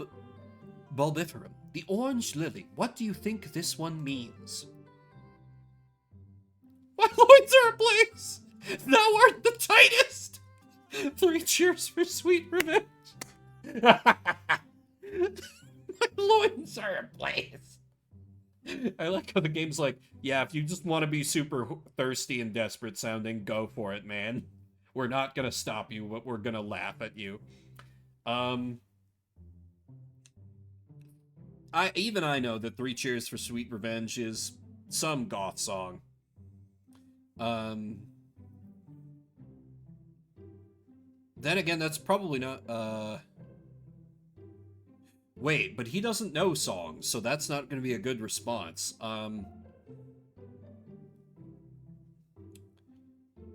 Thou art the tightest? The orange lily is actually symbolic of pure hatred. Well, and that's precisely why floral arrangement is so challenging. What's your favorite type of flower?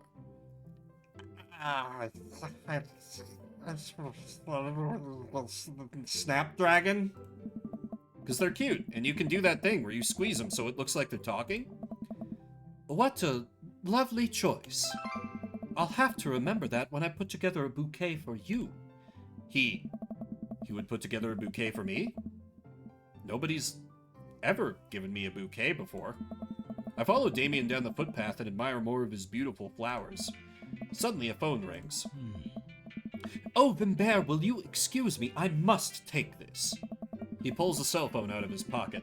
I'm a little surprised it's not a rotary phone. Go for it. Damien smiles and walks back to the house. I take a deep breath and enjoy the heavily perfumed air. What a lovely yard. This makes me wish I'd put a little more effort into that garden Amanda and I tried to start one time. Our watermelons grew to the size of cherry tomatoes and then immediately died. Oh hey, a gargoyle. Oh no, I knocked over the gargoyle. Fix that guard. Oh. Okay, that's obviously the head, so that's wrong. This looks vaguely correct. No? Oh god. Me and my damn complete lack of spatial awareness. This looks right, right?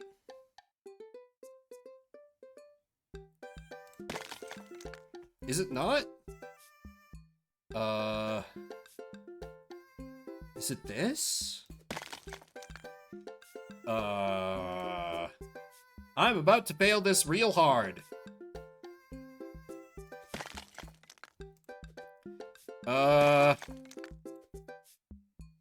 What the fuck? What's the right way? Oh god. Oh, you can flip it upside down. Okay. I might be able to salvage this. Oh god. Go fast. Shit.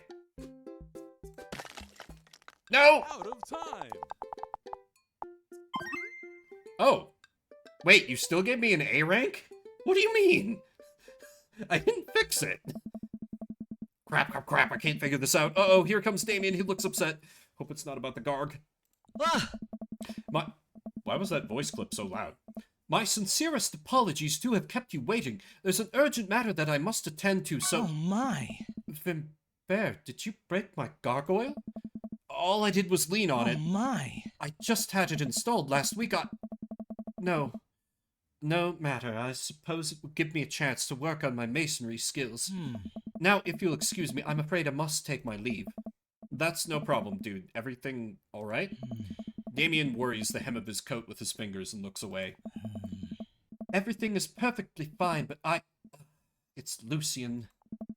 What's wrong? He appears to have... Well, his teacher needs me to come to the school post-haste. Do you need help? Oh, no, you don't have to. Let me come with you. Us dads gotta stick together.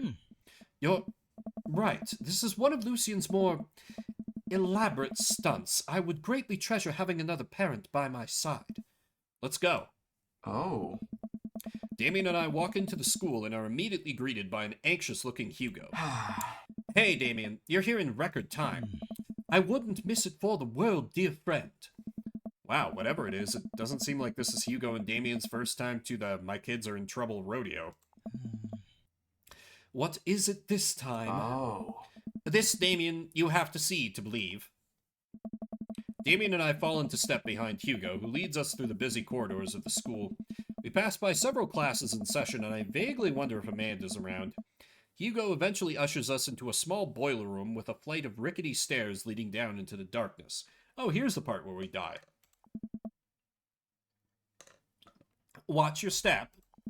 I can hear faint voices drifting up from the basement, and they don't sound happy. As I'm led into the depths of the school, I recall the antics I got into as an angsty middle schooler. At least I had enough sense to stay out of creepy basements. We find another teacher in a boiler room tucked away in the back of the basement. With him are Lucien and Ernest, Hugo's son. Lucien has a bloody nose. Yep, the scene kid is... Yep, of course. Thanks for coming. I can't make heads or tails of this. I look around the scene of the crime and see a bunch of bricks and some masonry tools scattered around. Huh. What happened here? Ernest punched me. Lucien tried to kill me. Ha! The room falls silent. I was not trying to kill you, dumbass. I was trying to build a brick wall around you and see what would happen. You promised me there was wine down here. You tricked me. Whoa, whoa, whoa. Wait a second. Lucien, did you try to... Cask of Amontillado, Ernest? I'm neither confirming nor denying that. I turn to Damien and whisper to him. What's Cask of Amontillado? Seriously? Come on, everyone knows Cask of Amontillado. It's a classic Edgar Allan Poe short story where a man gets his enemy drunk, lures him down to his cellar with the promise of a wine of a fine vintage, then buries him alive behind a brick wall. Oh. It's a lovely story. So, wait, Lucien, you tried to do that to him? I was curious to see how it would turn out. I wasn't actually gonna leave him there. Next, there will be a beating heart under the floorboards, right? Villains, dissemble no more. It is the beating of his heart. What was the thought process here? That Ernest was just going to sit still while you slowly built a tomb around him?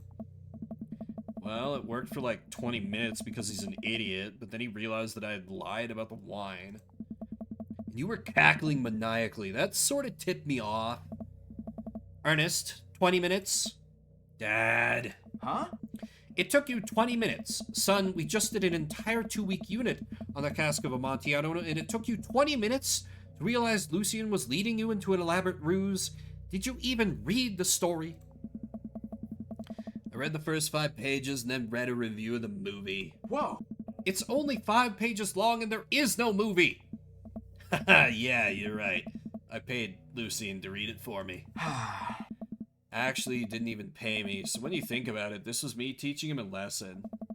Damien and Hugo both have their heads in their hands. You guys are always telling me to engage in the literature, and I did. I don't see a problem here. Alright, I'm filing this under what the hell. Don't do whatever that was again. You two are both suspended for a week. Ernest and Lucien high five. Their teacher starts to stomp up the stairs.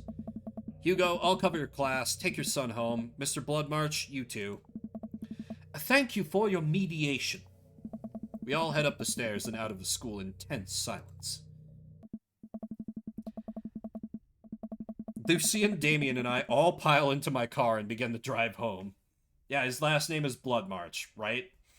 Lucien immediately puts his hood up and stares out the window angrily. I'm not going to therapy again. I know, son. It's entirely up to you whether or not you want to go. But I care about you and I can see that you're struggling.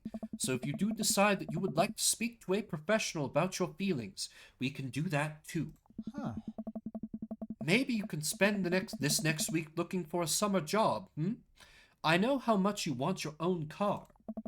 I can't believe Damien's keeping his cool. I'm impressed. Fine. Thanks for not freaking out too hard. I love you, son. Lucien continues staring out the window. Love you, too. We spend the rest of the drive in relative silence. Huh. That's kind of sweet. The moment we pull into the driveway, Lucien hops out of the car, slams the door, and runs inside. Oh. I didn't expect to have that conversation in front of you. He and I have a lot we need to work out. It's alright, and all things considered, Lucien's bricklaying was pretty good, so there's your silver lining. Oh. There is that, yes. I really admire how you handled that. Yeah, he was like, that was finessed really well. You were a lot more diplomatic with him than I would have been. I just want what's best for him. And I don't think yelling at him would do either of us any favors. It rarely does. You're a good dad. See you around soon? Oh, It would be my honor and my pleasure. Damien bows with a flourish. Classy. I come home to find Amanda curled up on the couch with a blanket watching TV. I plop down next to her. Damien is worryingly okay with the murder pipe. True, true. Yo. What you watching? Tiny House Hunting Brothers Extreme Edition. Ugh, I hate this show. The couple on screen bickers back and forth while standing in an extremely small house made out of recycled bottles. The Tiny House Hunting Brothers watch them with bemused expressions, both of their heads touching the low ceiling. I told you I wanted a 2-bed, 2-bath shabby chic cottage. This house doesn't even have a bathroom. But honey, the outhouse is only 20 yards away. It's not that bad. I'm not peeping outside, Greg. Why don't they just get a regular-sized house? I don't know. How'd afternoon tea go? It got strange. We had to go to the school to pick up Lucian since he tried to... He lured Ernest down to the cellar with the promise of a fine vintage and then tried to brick him into a wall, right? If TV had these shows I might actually watch, right? How did you know that? Has everyone read this story except for me? Lucian live streamed the entire thing. That'll get you clicks.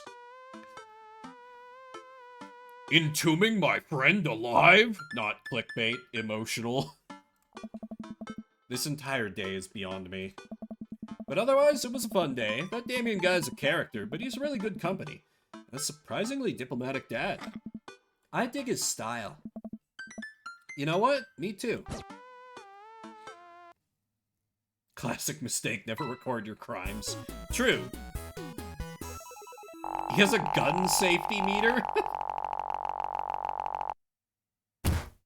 simply marvelous. I'll take an A rank. I'll take an A rank. That's pretty good.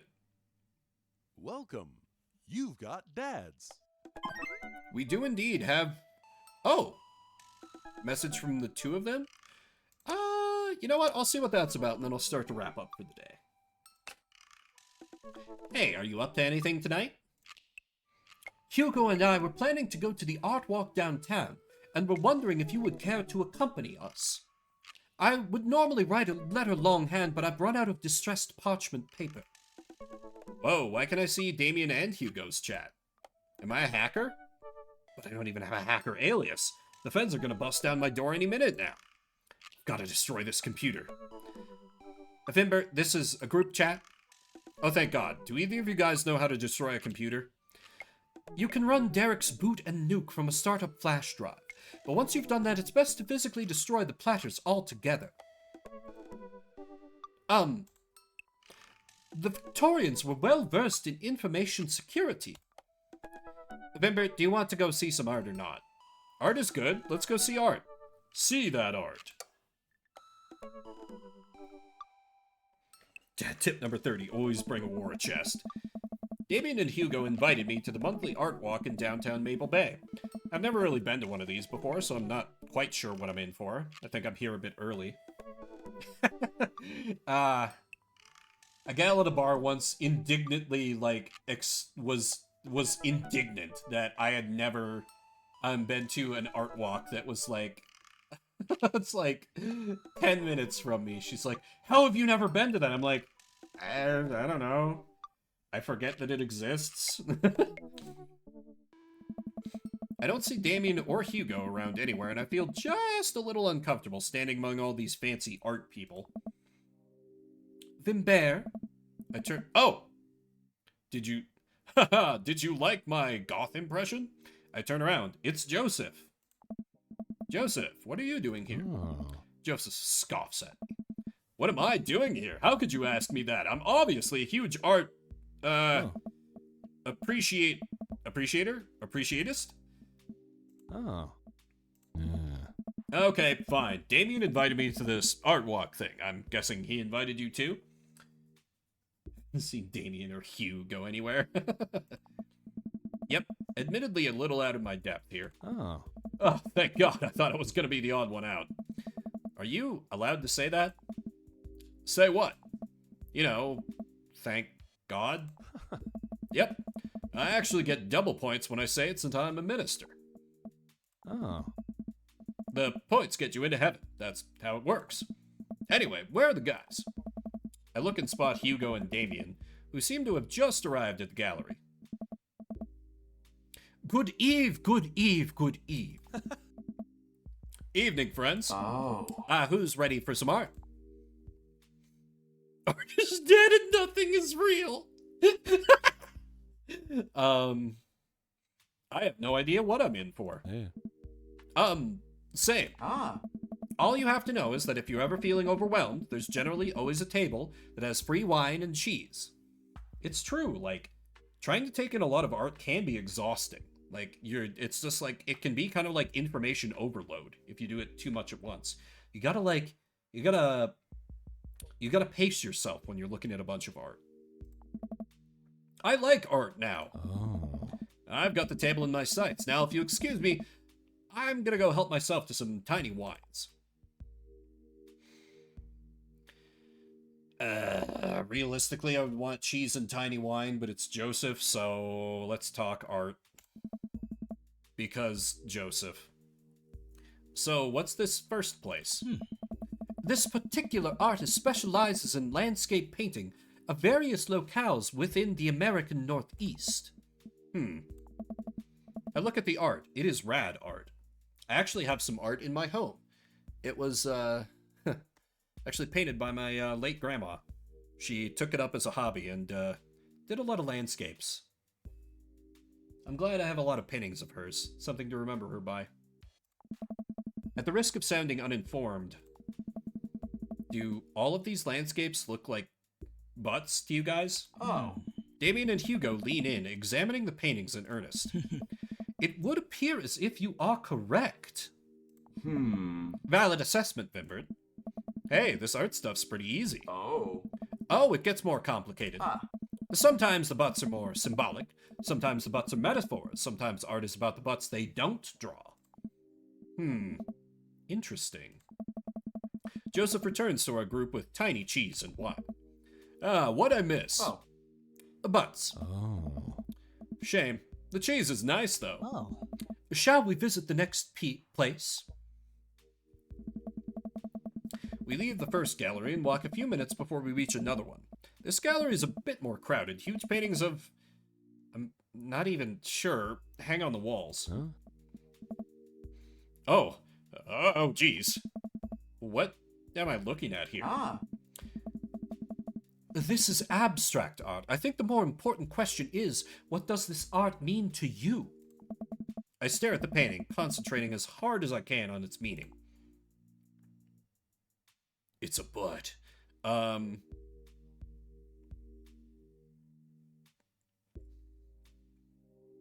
It's a butt.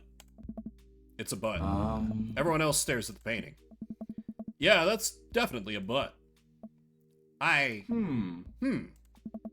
While a valid assessment, I feel like the artiste was trying to make a different statement.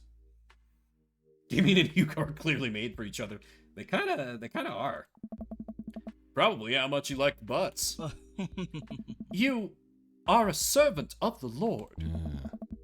We're all God's creatures, even butts. Oh.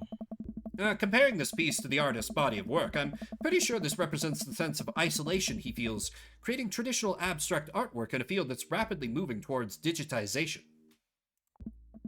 Wow, how do you figure that? That's what it says on the placard. Oh. Let's look at a few more of these. We walk around the gallery, sampling some more of the artist's work. I almost hate to say it, but abstract art is kind of growing on me.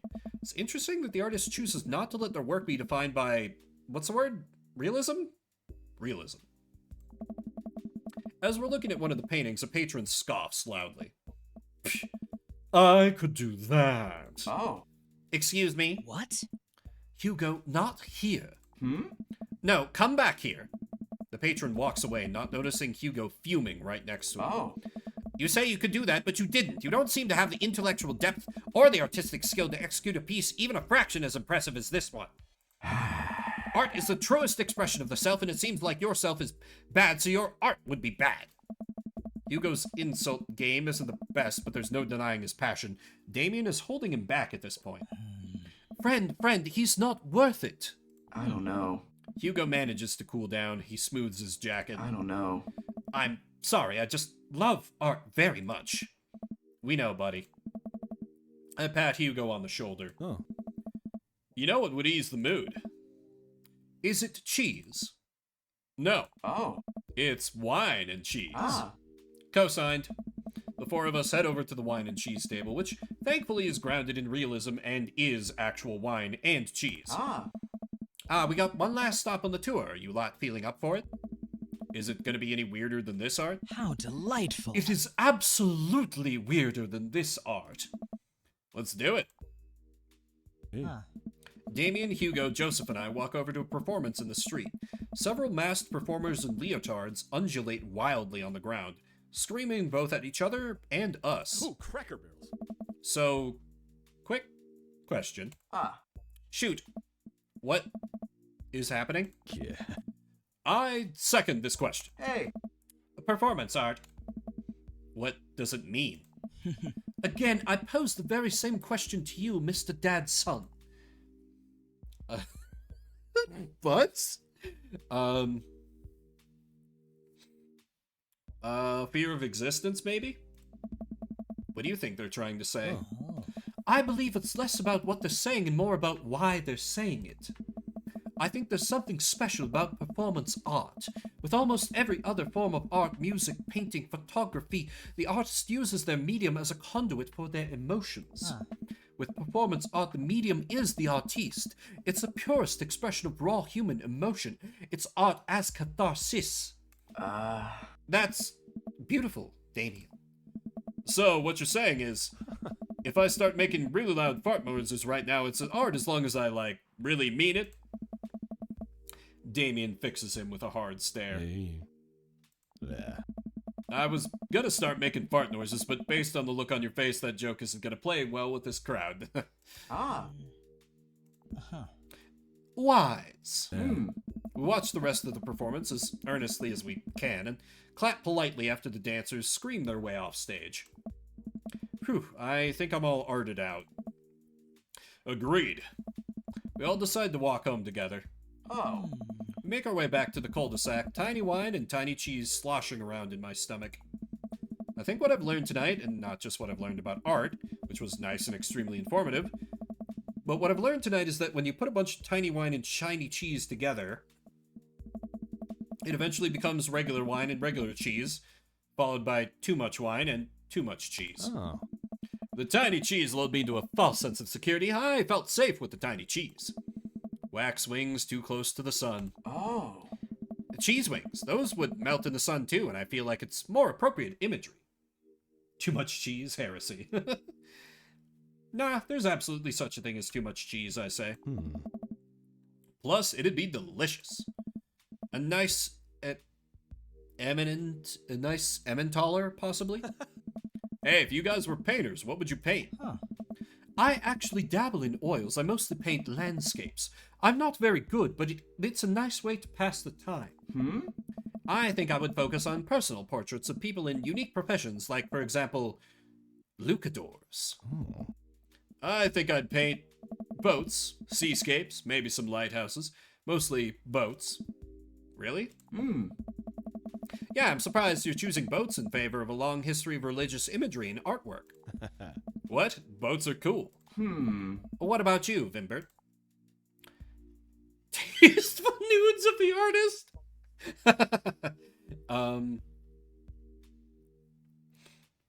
Food artistry is classic.